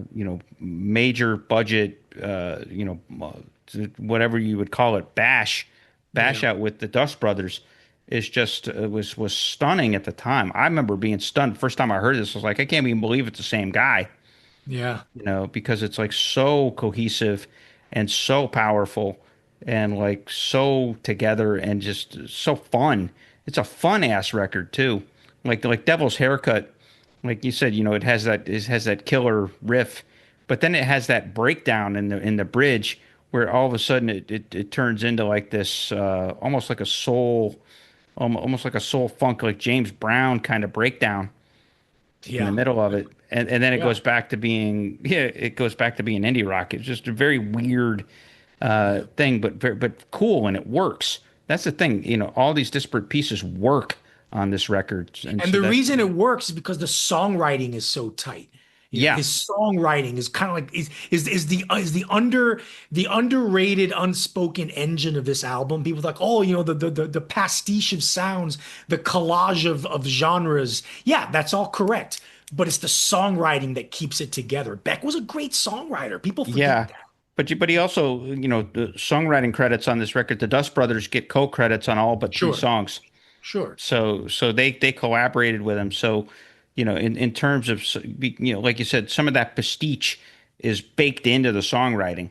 Yeah, And so right, it starts there and it's baked in. And so it's not gimmickry.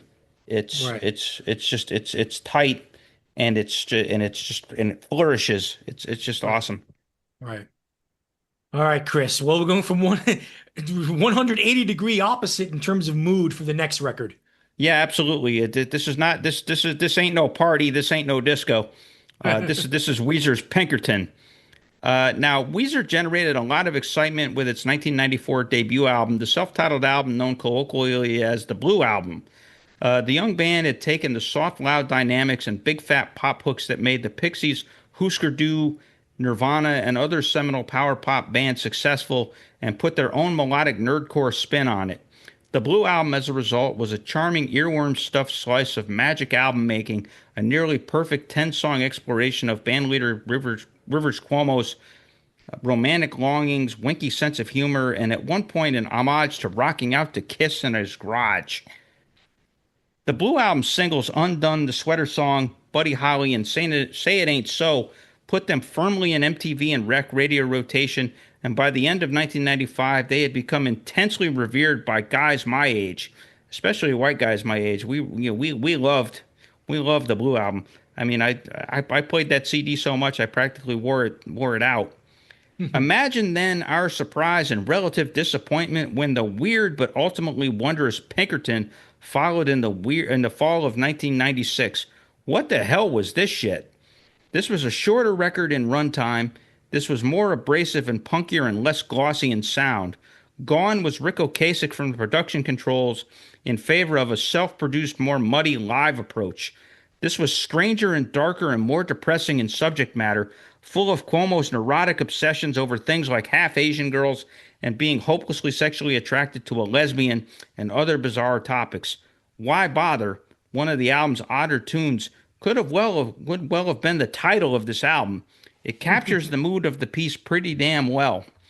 The initial reception to Pinkerton was not overly positive. The album sank off the charts after only a couple of months. It was treated as an off-putting anomaly by critics who frankly weren't overly sold on Weezer to begin with. The band had a golden opportunity to be big, big stars, and it looked like that they had blown it. But here's the thing, though. The album aged well. It rewarded repeat listens for those with the patience to keep listening. The grooves may have been quirkier and less straightforward here, but they were there, and they were sneakily engaging. I mean, Get You and Pink Triangle and Tired of Sex and El Scorcho and Across the Sea are all great songs, rendered with aching sincerity by Cuomo and backup vocalist, bassist, and co-songwriter Matt Sharp. Eventually, thanks to the magic new phenomenon of MP3 file sharing, Pinkerton made a stunning comeback, catching on with angsty younger teens who collectively built a cult following for the album. By early 2001, Pinkerton was talked about in online forums in even more blushing terms than the Blue Album. Excitement for Weezer once again abounded, and Cuomo, now without Sharp in the fold, decided to reconvene the remainder of the band plus a new bassist to make another self-titled album. This one called the Green Album, this one known as the Green Album, in 2001. And that's how Weezer's never-ending and increasingly insufferable comeback began. Enough said. Arturo? Yeah, this album is to Weezer what In Utero is to Nirvana. You know, Yeah, in some ways really, that's true. yeah, the really just emotionally gnarled and wrenched, difficult but absolutely brilliant follow-up album, raw as fuck. Sounds raw, sounds live right in the studio, live in like they're playing playing the music right in your living room. This is another album that for me, lots of marijuana use helped me get into this record. Yeah. Yep. Yeah. But yeah, no, I actually think it's better than the Blue Album. I think this is Weezer's best album. I really do think so. And here's the thing about this record. And you said how people rediscovered this album in later years when Napster became a thing in the late 90s, early noughties.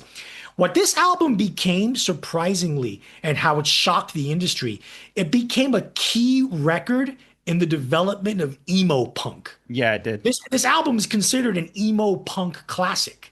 And that's not something you would ever call the Blue Album. No, not at all. The Blue Album, as great as it is very much indebted to Cuomo's prime influences at the time. Like you said, Nirvana, the Pixies, Husker Du. Pinkerton has a little bit of that, but you get other stuff in here. Why Bother, to me, sounds like The Who. It's got all the sexual frustration of mid 60s Pete Townsend. It has Keith Moon-esque fills. It's got that power pop sensibility to it. But yeah, it's emo because it's emotionally evocative and powerful and over the top in its emoting. And that's why this album works, and why a lot of bands that have tried to copy this Pinkerton template have failed because they just don't have Cuomo's his songwriting. This album is a very weird instance of lightning in a bottle. Yeah, and they don't have Cuomo's songwriting chops, and they don't have Cuomo's sensibility and his intelligence. It's emotional, but there's an intelligence to it as well, and that's why I think why Pinkerton shines, and why it's one of those albums that's aged so well, and one of the best albums of all time. All right. Yeah. Next. Now let's talk about Sublime. Now we talk about Sublime. Well, we started this segment with one Southern California ska punk band, and we'll end it with another. Hailing from Long Beach, California, the trio Sublime had been kicking around since 1988 with their brand of ska punk that also included large doses of reggae, funk, and even surf music. They released 2 albums on MCA, 1992's 40 Ounces to Freedom and 1994's Robin the Hood, before they finally broke through to the mainstream, dominating rock radio and MTV with the hit singles from their self-titled third album, released in the summer of 1996. Yet Sublime's story will always be one of tragedy. 2 months before the album was even released, lead singer and guitarist Bradley Nowell died of a heroin overdose, ending the band's momentum just as it was getting started. You can count Sublime as one of those bands that benefited from No Doubt's huge breakthrough the previous year, but they didn't really sound like their Anaheim counterparts. Sublime's ska punk had a looser, more laid-back vibe, with lyrics that occasionally got into more darker areas. From 1996 through 98, you really could not escape songs like Santeria, What I Got, and Wrong Way on American rock radio. Chris? Yeah, Sublime is they're one of the saddest what ifs Yeah. in rock history because Bradley Nowell was a star. That guy, he had a charisma to him. He had, there was an electricity to, he did a lot of that kind of speak singing, and he was more of a ska guy, that no doubt had ska in their sound, but Stefani wasn't really a ska Yeah. persona, whereas Yeah. Bradley Nowell had the ska punk skater dude thing. He was an icon of that scene and that whole aesthetic. And so, had Bradley Nowell lived, or had he cleaned up and lived, he would have become huge. I mean, this band got big anyway. I mean, it was all posthumous. Maybe in a parallel universe, he would have replaced Fred Durst. Yeah, yeah, seriously. I mean, he was, and granted, they had an album called 40 Ounces to Freedom. So they did a lot of, a lot of their stuff was kind of dark. That got into violence. It got, a lot of weed smoking, a lot of drinking, a lot of partying. Smoke 2 joints in the morning. That's from 40 Ounces to Freedom. But if you think about it, he was such a charismatic guy that had he been able to promote the album and been out in front of it and been there, because even with him dead, like What I Got and Santeria and those songs, they sold like 5 or 6 million copies of this record, and they were all over the place, and they were on MTV. His dog, it was in all the videos, and just all that stuff. So it became they became iconic anyway. But how much bigger would they have been if Brad Nowell had been along for the ride? Yeah, I know. I always think about that. And we'd be talking about like 15 million albums sold. That they would have been on their own 2.5 year tour. They would, they would have been enormous if Bradley Nowell had been around, and because he was a star. He was a big, bright, shining star, and just he was a really original character and an really original voice, and just really engaging. So really sad to think about that fucking heroin. It robbed us of Cobain, and it robbed us of Bradley Nowell, and right at the wrong time too. By the end of the 1990s, grunge had run its course, and Pearl Jam seemed to be the only band of that subgenre left standing. And even then, it would be kind of hard to call Pearl Jam a grunge band by that point. Yeah. However, interestingly enough, several bands and artists from Los Angeles and its surrounding area were not only still popular, but thriving artistically. Tool were still riding high off the tremendous commercial and critical success of their seminal Anima album, one that we'll discuss very soon. The same could be said of Beck after his era-defining Odelay record. The Red Hot Chili Peppers were readying to release what would become arguably their second masterpiece, and Rage Against the Machine, now seen as godfathers of the prevalent rap metal and nu metal styles, were readying to release what many people feel is their greatest album. And of course, as far as nu metal is concerned, there was a young LA band just around the corner called System of a Down that was ready to unleash one of the most highly original and devastatingly heavy sounds in all of rock music. But let's get the second half of this episode going by delving into what is quite possibly, at least in my opinion, the greatest progressive metal album of all time. I'm talking about Tool's Anima. When Tool's debut album, 1993's Undertow, broke big on rock radio and MTV, it was the breakthrough for a heavy metal band with a startlingly dark and cryptic sound that managed to rock relentlessly and had progressive rock undertones. When, in the fall of 1996, they unveiled their follow-up album, Anima, those progressive undertones became overtones without sacrificing any of the band's aggression and dark mystique. In fact, it added to it, as well as launching the band to another level of stardom as an arena rock band. Rock radio pulsated with intense anthems of cathartic aggression and gnarled complexity, such as Stinkfist, H, and 46 and 2. Other explosive nuggets that managed to blow minds with their sophisticated compositions and instrumentation are Eulogy, the title track, and my favorite, Hooker with a Penis. All throughout, Maynard James Keenan stakes his claim as one of the greatest vocalists in metal history with his ability to marry two contradictions as a two-headed hydra of emotion. Visceral, cathartic rage with a feminine sensuality that borders on sexual. For my money, this is, as I said before, the greatest prog metal album of all time. Chris?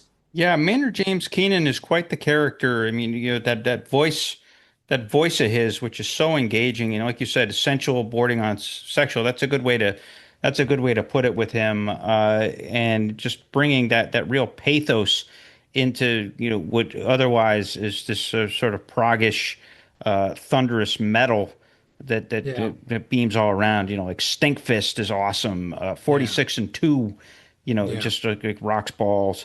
But it's a little bit disappointing to me because for our fourth Golden Age of Rock series 3 years ago, I covered this album for that series, and really dove into the lyrics for really the first time where I really listened to the album and sat with the lyrics in front of me and kind of absorbed it that way.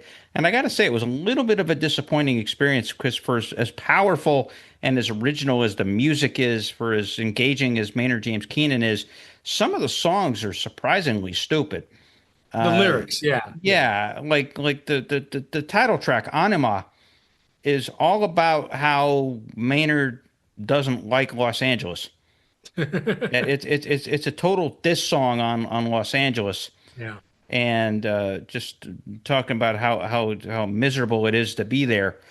And then Hooker with a Penis is basically him talking shit about a fan that he got into a fight with at a show.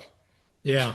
And so, the fan went out and talked shit about him. And so basically it's like the equivalent of a diss track or like a battle rap, with him getting back at this fan. And so it's like petty beefs are on there. So again, it's, but at the same time, Stinkfist is very smart. 46 and 2 obviously is very smart. And there's a lot of great angsty tension there too. But you just have those couple of songs that are just so dumb lyrically that really kind of put a stain on this record for me at this point. But I do agree with you, by the way. I think it is the best progressive metal band or metal album of all time. My favorite might be Mastodon's Leviathan, but this one's the best. Objectively, I think this one is definitely the best. I think you hit the nail on the head there. All right. Well, speaking of gnarled prog metal, woo! Do we got a doozy for the next one? One of the most thoroughly original bands of all time. Yeah, System of a Down, with their self-titled debut record, System of a Down. Rage Against the Machine was not the only band in Los Angeles getting loud and political in the 1990s. Hands down, System of a Down, which was from the LA suburb of Glendale, is one of the coolest and most original heavy metal bands of all time. Here were 4 first-generation Armenian-American kids that seamlessly brought together the rhythms of their homeland, plus Turkey, plus other neighboring Mediterranean countries, and the bone-crunching stomp and rage of thrash metal to create a band of hard rock no one had quite heard before they came along. System of a Down's self-titled 1998 debut album is a relentless 13-song, 41-minute romp through the twisting, bending, steel-melting minds of co-band leaders Serge Tankian and Darren Malakian. Give it up for polka metal, everybody. The lyrics were just as in your face as the music, with the band tackling topics that included the trappings of religion and the Armenian genocides at the hands of the Turks during World War I. The album launches with a double shot of Sweet Pea and No, with the media screamed down killing in the name of Jesus and harm to the earth, all while rocking with a searing, relentless intensity. Malakian's crunch and Tankian shouts, yelps, and bellows slap us upside the head. They're forcing us to not look away from either the beautiful ugliness of their music and the bluntness of their words. Sugar is the most well-known song from the album and perhaps captures early System of a Down the best, engaging in rumbling soft loud dynamics and allowing Tankian to show the full range of his voice. From the desperate speak-sing of mid-song to the crazed screaming that ends the positively schizophrenic composition. Spiders also indulges in soft, loud dynamics, with the initial low, sweetly sung tones on the first verse giving way to crushingly thundering choruses, and then proceeding to swivel back and forth in dramatic fashion. In the System catalog, this counts as a ballad, the kind of thing they'd explore again several times on 2001's amazing follow-up album Toxicity. Album ender Pluck, which is spelled and stylized as Pluck, separated by periods, is probably the album's boldest statement. It's a pained, intense, crazily skittering battle cry for revolution, restitution, reparations, and restoration of the Armenian people after more than 80 years of suffering through the world's willfully ignorant turn away from Armenia's plight. There was no bullshit with these guys, and they prove it more so than at any other time on Pluck. System of a Down, the album, achieved modest commercial success out of the gate in 1998. At the time, they were a little too rough for rock radio or MTV, so the traction they gained came via generating word of mouth, touring as an opening act for Slayer and other bands and as part of Ozfest, and gaining mostly underground buzz. It came as little surprise to anyone in the rock crit world who was paying attention then, when the band broke out into the big time in 2001. The success was the culmination of recognition of this band's gifts and of their unique brand of heavy metal majesty. Like Rage, System of a Down, the band, was as much of a movement as it was a musical act. There was nothing like System of a Down before they came along, and there's been nothing like them since they went on near-permanent hiatus in 2006. Truly one of the best hard rock bands LA ever produced. Arturo? Yeah, definitely. Listen, the elements of Eastern European folk music. System of a Down was not the first time. It was not the first band to introduce that. Camper Van Beethoven did so in the 1980s, putting a lot of Eastern European folk into their sound. What System of a Down did was take that Eastern European folk and put it into a heavy metal template. Yeah. Rock the living shit out of it. Now, what System of a Down did do that no other metal band, at least in America, ever did, was put in Middle Eastern music. Music from because Armenia is like the gate, Turkey's the gateway between Europe and the Middle East. Yes, it is. And what they did was inject a lot of Middle Eastern tones and melodies into not just Darren Malakian's guitar playing, but more importantly, Serge Tankian's vocalizing and his singing and his phrasing was very, very influenced by Middle Eastern and Arabic music. And that's what gives System of a Down their exotic sound.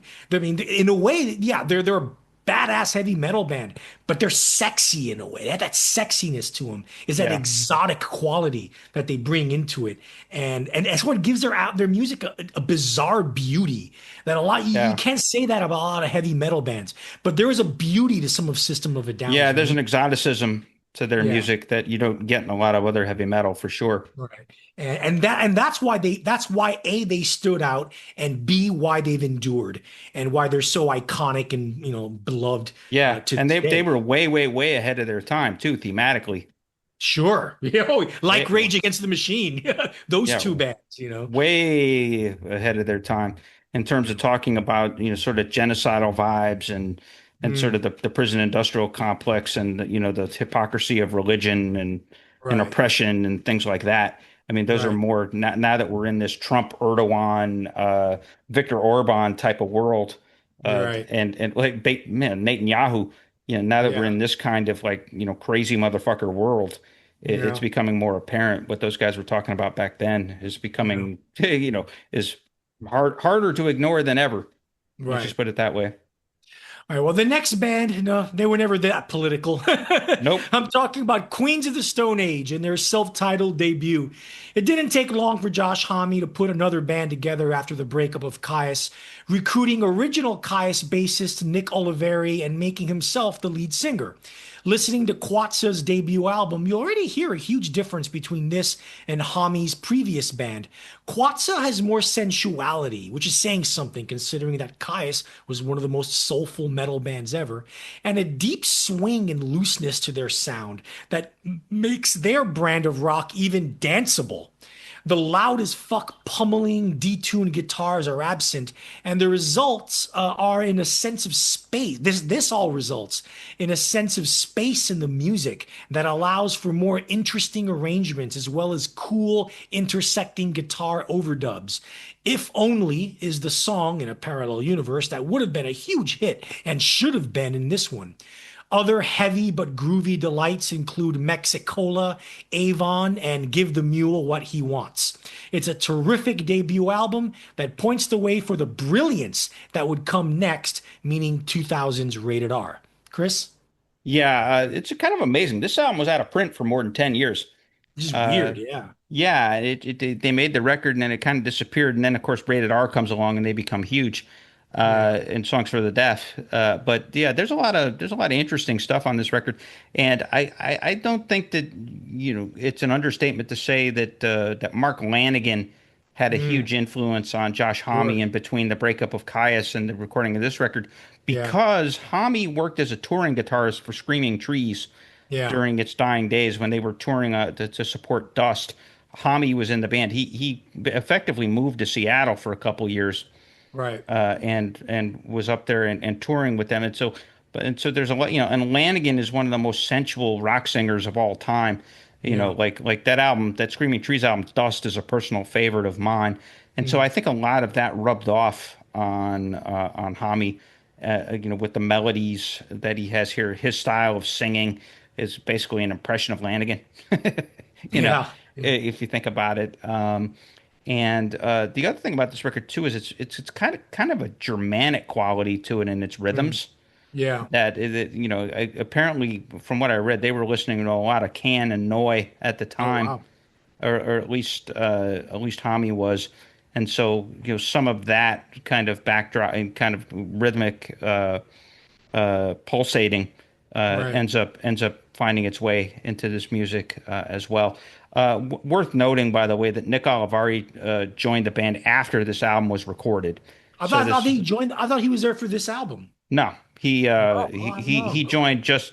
It actually ends. The album ends with a voicemail recording of Olivari accepting the offer to join the band. Okay. Okay. So Hami plays all the bass Okay. on this album, but Olivari joined immediately after. He joined so soon after the album was recorded. He's in the promotional photos, but he's not Okay. actually on the band at this point was basically Hami and Angel Hernandez, who was Mm, left over from Caius, and mm, he plays all the drums, but Hami plays everything else. So mm. a pretty exceptional start, and like I said, some really strong stuff on this, but even so, going from this album to Rated R was a huge leap. Yeah. That he grew a lot in those couple of Yeah. years. Right. He shook off Caius and found his new thing, and then perfected it on Rated R and Songs for the Deaf. So good Yeah. stuff. All right. Another one of the great LA singer-songwriters, basically one-man band kind of thing. Chris, tell us about Eels. Yeah, Eels and Electroshock Blues. Electroshock Blues may be the prettiest, most life-affirming album about suffering and death and grief ever recorded.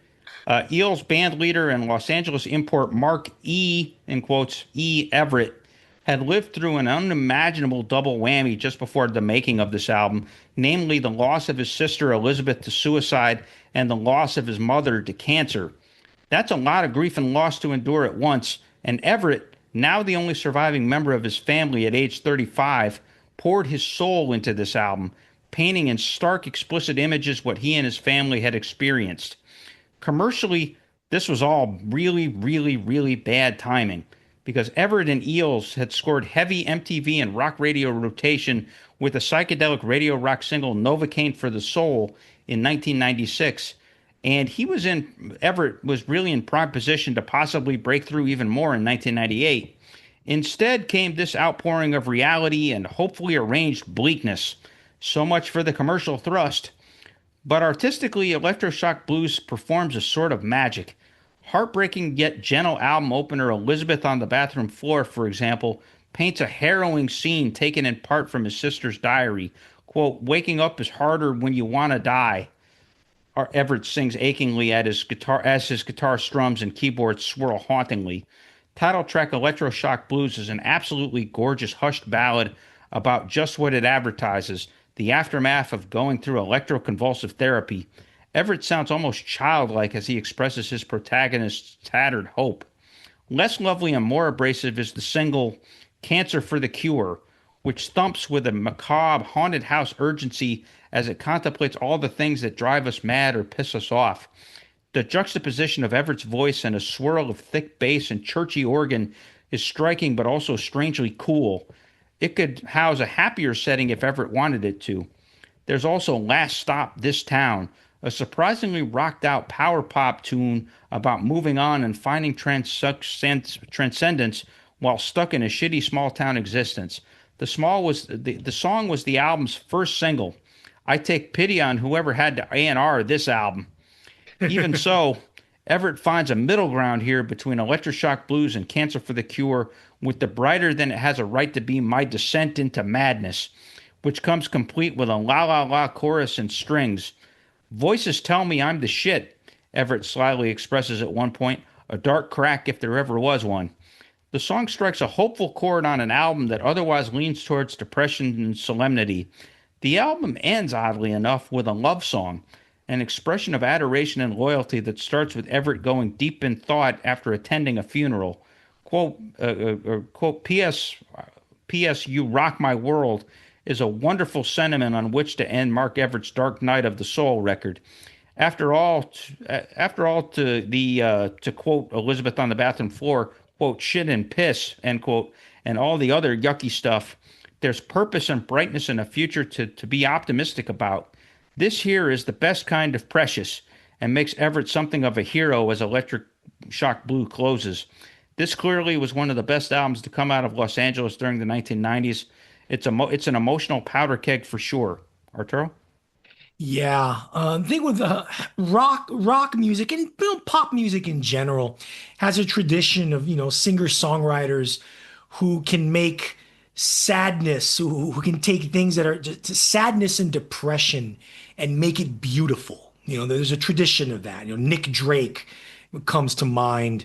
Even Neil Young sometimes, Yeah. some of that element to him.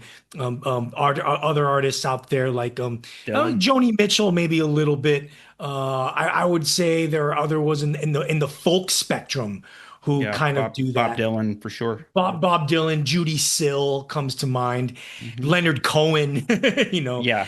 And for me, Mark Everett is right up there.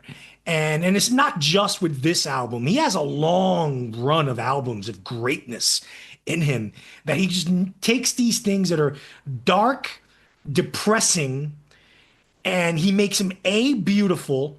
He makes it B, resonant in a way that you, the listener, can relate to it. And number three, he finds light at the end of the tunnel at the very end. He Yeah. takes you in all his albums, and even within individual songs, he puts you through a trip. He takes you on a ride. Yeah. It's dark and depressing. It is ominous. It is ominous, fucking crippling darkness, and you Yeah. feel it because he uses language. His lyrics are actually Yeah. his Poetic. lyrics are not. Yeah, his lyrics are not. They're not simplistic, but he uses simple language in his Yeah. lyrics that are accessible and it's not impenetrable and anyone can relate to. So he uses simple language to take on complex emotions and he makes you feel that darkness because you can relate to it. But in the end, there's always light. It always comes out. He always gives you something to live for in the end. Yeah. And P.S. You Rock My World is my favorite song on that album. yeah, and that that Yeah. that that's the sign of a truly, great songwriter and a great artist who can Yeah. get all these conflicting emotions and feelings and make them cohesive and make you feel like you're on a ride, like you're on a journey with him, not just on an album, but sometimes within an individual song. And that is Mark Everett's gift and part of his genius. And I really do think there's a lot of genius with Mark Everett. He's one of my Yeah. all-time songwriters. Yeah. Yeah. He really is great. So long live Mark Everett. He actually did a really good album last year. So he's still kicking around in his 60s. Yeah. Yeah. Good for him. All right. Probably his contemporary. Next, we're going back to Beck. And the two albums back to back he released at the end of the 1990s, Mutations and Midnight Vultures. By 1998, Beck had become a superstar. He had also become something else, mature. With Mutations, released in the fall of 1998, Beck did a startling 180-degree turn from the genre-hopping sample-delica of his masterpiece Odelay. While his lyrics still reveled in surrealist imagery, he seriously toned down the insouciant, wacky humor that he was known for at the time. On Mutations, Beck explores, mostly, American roots music, but this isn't the first time he did so. On 1994's One Foot in the Grave, Beck also delves into his bluesy, country, folky side, but with two major differences. The lyrics on One Foot still find Beck in his ironic anti-folk stage, combined with an ominous feeling of dread. On Mutations, the darkness is there all right, but with a greater sense of resigned introspection, which gives the songs more of a human warmth. The second major difference is in the production. While One Foot's sound is decidedly lo-fi and low budget, Mutations finds Beck working with Nigel Godrich, who made his name producing Radiohead's OK Computer the previous year. The sound on Mutations has a shiny, sparkling sheen to it, as well as a vast spaciousness that allows the instruments to crackle with intimacy. Album opener Cold Brains is pretty much the template for the record, a bluesy country number that slides along at its own pace. Nobody's Fault But My Own is a gorgeous folk song that, with its sweeping arrangement of sitar, cello, and viola, evokes the 1960s English folk of Nick Drake. Laid-back blues and swinging country music roll on with Bottle of Blues and Cancel the Check, respectively, while O Maria shows Beck getting in touch with his inner Ray Davies as he channels Kincksian English music hall. Beck's penchant for exotic experimentation is never far away as he shows his love for late 1960s Brazilian psychedelic pop with what I think is the best song on the record, the single Tropicalia. It's an album that, at the time, proved Beck could do whatever the hell he set his eyes on and do it well. Yeah, and then he doubled down on that the next year. Exactly. One of the stipulations of his contract with Geffen Records was that he was allowed to put out music on the side on indie labels if he so wished.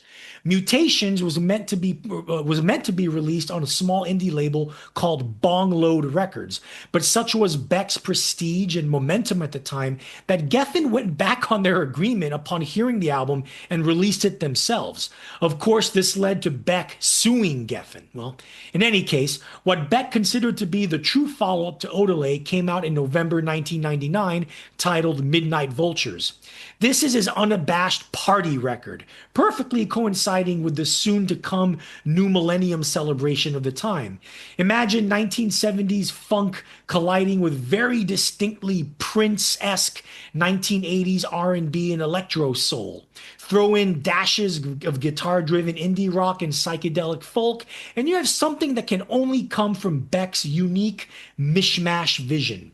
Lyrically, while not a concept album, it is very much a thematic album, with most of the lyrics, if you're able to read between the lines in Beck's surrealistic imagery, dealing with the wild, weird characters found in Los Angeles's late-night underworld underbelly.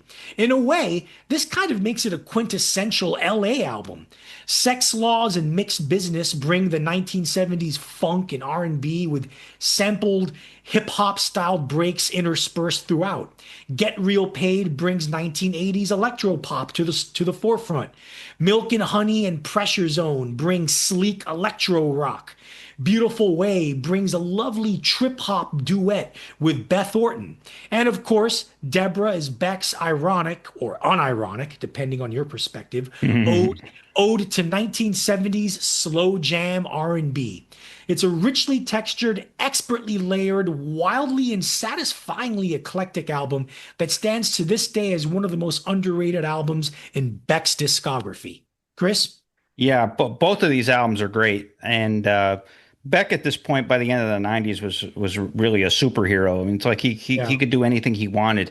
That he was a shapeshifter. He could melt gold with his mind. I mean, Yeah. he was a freak, a real freak of nature talent that he could just, do this album of folk and country and blues songs.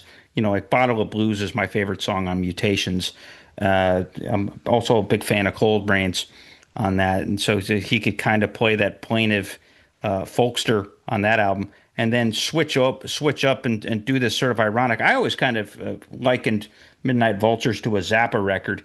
There's a lot of there's a lot of parody going on Sure. in Midnight Vultures, and he's parodying in some ways he's parodying Prince, but I think like you said, more or less he's parodying the LA underground, the sort of the party culture there. And so with stuff like Mixed Business and Sex Laws, which is a great song. Like Sex Laws has to be the only song in the world that has a James Brown horn arrangement that spikes that spikes the choruses, and also features a banjo outro in the same song. So but so in some ways, Beck was all about controlled wackiness. I Yeah. mean, he kind of proved that on Odelay, and he doubled down on the controlled wackiness with Midnight Vultures, and so he's just really exceptional talent, and like I said, and then going into we didn't know that he was maturing. We didn't know how much he would mature until he came out with the next couple albums after this one after Midnight Vultures. So just exceptional records, and two of my favorites of the era actually. All right. Speaking of artists and bands maturing, the Yeah, Chili Peppers really mature on this next yeah, album. the Red Hot Chili Peppers, Californication, one of the best albums of the entire 90s. The spring 1999 release of Californication marked the formal on-record return of guitarist John Frusciante to the Red Hot Chili Peppers. Frusciante had recovered from a severe addiction to heroin and had rediscovered his joy for making music that was lost as the Chili Peppers began their run as superstars early in the decade. At the time of Californication's making, Frusciante had actually been sober for longer than band frontman Anthony Kiedis, whose own battle with drugs, especially heroin, had reignited in the mid-1990s after years of successful sobriety. All the comings and goings and all the growing up that sobering up can force upon a soul helped inform what I personally feel is the Chili Peppers' masterpiece. Californication does maintain the band's roots in funk and rap rock to an extent. The album opener, Around the World, finds Kiedis rapping like a fiend after a rocked out intro. Later on, we get the funky as hell romp Get On Top, on which Kiedis gets freaky deaky on the mic while Frusciante serves up a masterfully clipped riff and Flea slaps the crap out of his bass. Towards album's end, Right on Time blends frantic Kiedis rapping on the verses with gentle singing and thumping disco bass on the chorus. This is all orthodox Chili Peppers stuff. But Around the World is where the pleasant forays into emotional maturity and lovely melodicism begin. The chorus to that song, a pretty wistful croon from Kiedis, seemingly comes out of freaking nowhere. It's unexpectedly gentle and life-affirming, but that chorus is only the beginning of one of the most striking first listens of an album I've ever experienced. Parallel Universe, the next song, features Frusciante and Flea frantically intertwining their instruments into an exciting, harmonious backdrop for Kiedis to hit us with an engaging melody. They then scorch us with an utterly rocked-out chorus, and then a thrilling bridge where the bass and guitar seem to twist around each other even more. The revelations keep coming from there. The album's first single, Scar Tissue, is a beautiful slice of confessional pop, sung with unblinking conviction by Kiedis. Other Side, which continues to be a staple of modern alt-rock radio, was the band's poppiest, most hummable song to date, with a triumphant vocal performance from Kiedis that, let's face it, he wasn't even capable of a decade earlier. The title track, Californication, builds itself on a shimmering, evocative riff by Frusciante that delivers real pathos about the highs and lows of living in L.A. It's an honest take on the town's mythology, delivered earnestly by native sons. Frusciante goes from lovely to incendiary soon after on Easily, which rides a rollicking riff from the guitarist into thundering noise on the chorus. It can be argued that before Californication, the Red Hot Chili Peppers were a great event band. They appropriated funk-based workouts from Parliament, They had a surfer dude, shirtless stoner yelping silly, profane horn dog lyrics. They rapped as much as they sang. They pulled stunts like wearing socks on their penises on stage. As we established earlier, they even hired the awesomely it boy guitarist of Jane's Addiction to replace Frusciante for one album. Everything really was an event.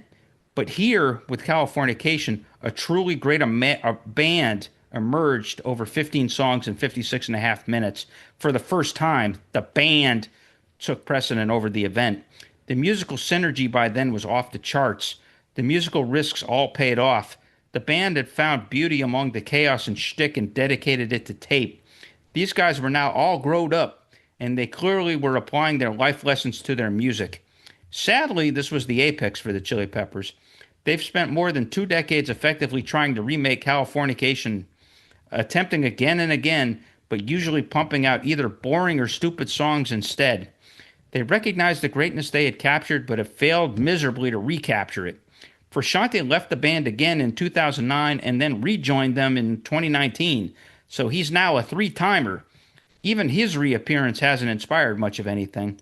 Oh well, at least we have this classic monster-rocking, gorgeously rendered album to hold on to. Right, Arturo? Yeah, I don't think it's quite the masterpiece that you think it is. To me, it's a 4.5-star record rather than a 5-star record. All the brilliance of this album is in the first half. You know, that whole run from Around the World all the way through Easily. There's quite a bit of crap on the second half of the record. I think Porcelain is a terrible, cheesy ballad. Emmett I like Remus, Porcelain. I like Emmett Porcelain. Remus is just sludge. It's all it is. It's not even barely rates as a song. And I think Right on Time is just goofy. It's probably the goofiest of their disco funk rap, hybrid songs. And yeah, I mean, the rest of the stuff is good. Purple Stain's a good ballad. This Velvet Glove. I Like Dirt is fun. Yeah, I like that. It's a Savior great is song. okay. But it's the first half of this album is where all the brilliance is. So that's why I dropped this album a notch. It is still a great album, and it is their last really good album because I don't think much of By the Way or Stadium Arcadium except for like 2 or 3 songs. Yeah, Stadium Arcadium's got some good stuff on it, but that's one of those double albums that shouldn't have been. It should have been like a 3-song EP. Californication is the last their last really good record, and yeah, but yeah, I do think it's a tad overrated.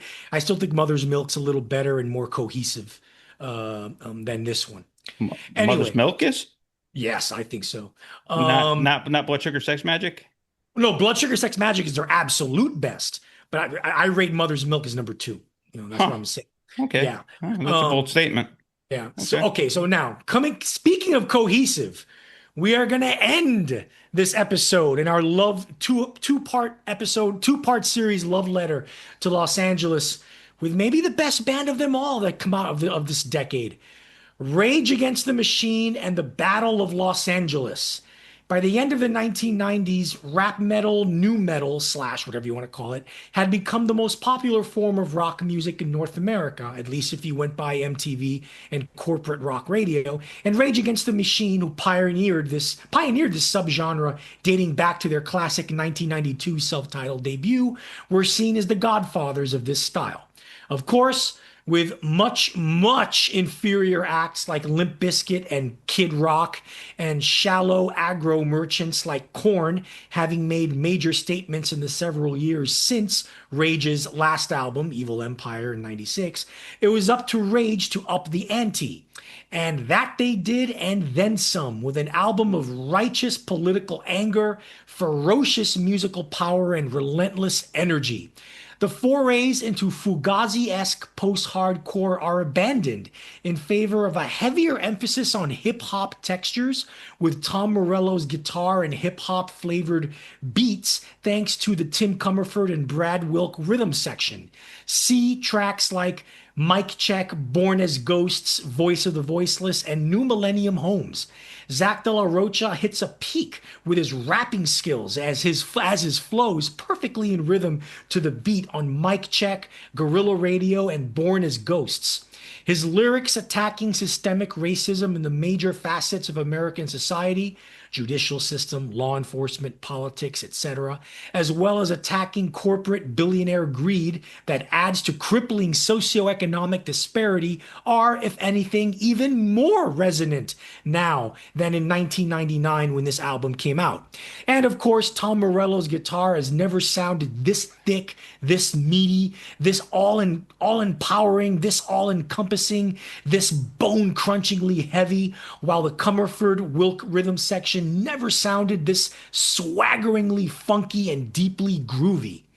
While the self-titled debut album may be the more important and influential record, this is the more nuanced, deeper, and more fulfilling record. In my opinion, it's the second Rage album that should be on anyone's list of the 500 greatest albums of all time. Chris? Yeah, agreed. This album is very strong, and I think it's their best record, and it's their most fully realized record because like I said, they had their foray into post-hardcore on Evil Empire, and they come back from that, and so this is a perfect hybrid of metal and hip hop. And it brings back some of the metal touches, like "Sleep Now in the Fire" is very much a metal song. "War Within a Breath" is very metallic, but they also, Morello takes the guitar as de facto sampler and turntable. He takes that even to a greater degree, like Mic Check. Some of the shit that's going on that is just mind blowing, like how he's able to do some of that stuff, or like that toggle switch solo on Guerrilla Radio at the end. It's like, how the fuck is he doing that? It's just real technical mastery that's going on there. But yeah, no, this album's got some great stuff. Like the first two songs on the album, "Testify" and "Guerrilla Radio," are both perfect. I mean, they're just like, they're radio ready, but they're real fuck yous to capitalism.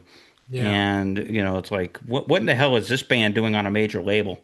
Yeah. And they were getting away with a lot. I mean, they were talking up Mumia Abu Jamal. Yeah. In several spots on this record too. Who was a convicted cop killer in Philly who, basically has, been the subject of them trying to get him off of death row for years and years and years and years and years. Yeah. And so, real controversial shit.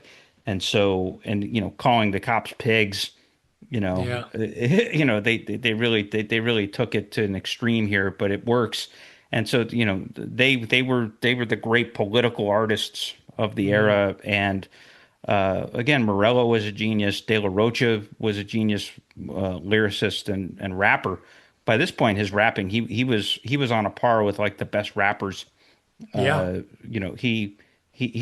was one of them, and, right? Which testament to the fact that he tried to make a solo record with LP that never really saw the light of day. They could never get it quite together, but he was going to make an actual hip hop record on his own after Rage broke up. So, yeah, special album, and hey, it's called "The Battle of Los Angeles," which is a perfect way to put it because it's like the powers that be versus us here on the street level. And you should be scared as shit of the street level. Yeah. And as far as LA goes, it's just as resonant now. It's just as relevant now. Yeah, especially, they just sent the fucking Marines. The Marines. He said they're going back now. That shit has ended. Yeah, I know. But what I'm saying, but that happened a couple of months ago. But I'm saying, it's really escalated now. With the blowback on all the ICE stuff that's going on now. So you really have a legitimate battle for Los Angeles that's brewing. So again, another band that was way, way, way ahead of its time. Long live Rage Against the Machine, man. Yeah, we need them now more than ever. Yep. All right, so we are done with our two-part LA series. Chris, that's a lot of music there. Yeah, a lot of music, but a lot of good music, and it just kind of shows you that the fount of creativity that came out of LA. That LA is a big place. It's I guess in some ways it's kind of similar to Houston. It's just like this long drawn out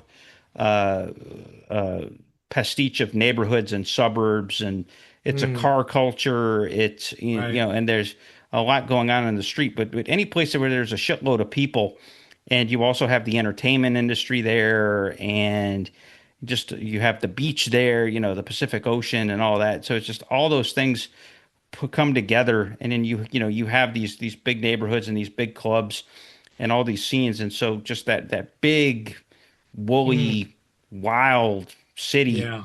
Right. untamed, and the music was a reflection of that, and so and the diversity of it too. So on the one end you have the metal bands, like Tool and System of a Down, but on the other end you get your Mark Everett's, and and Los Loboses.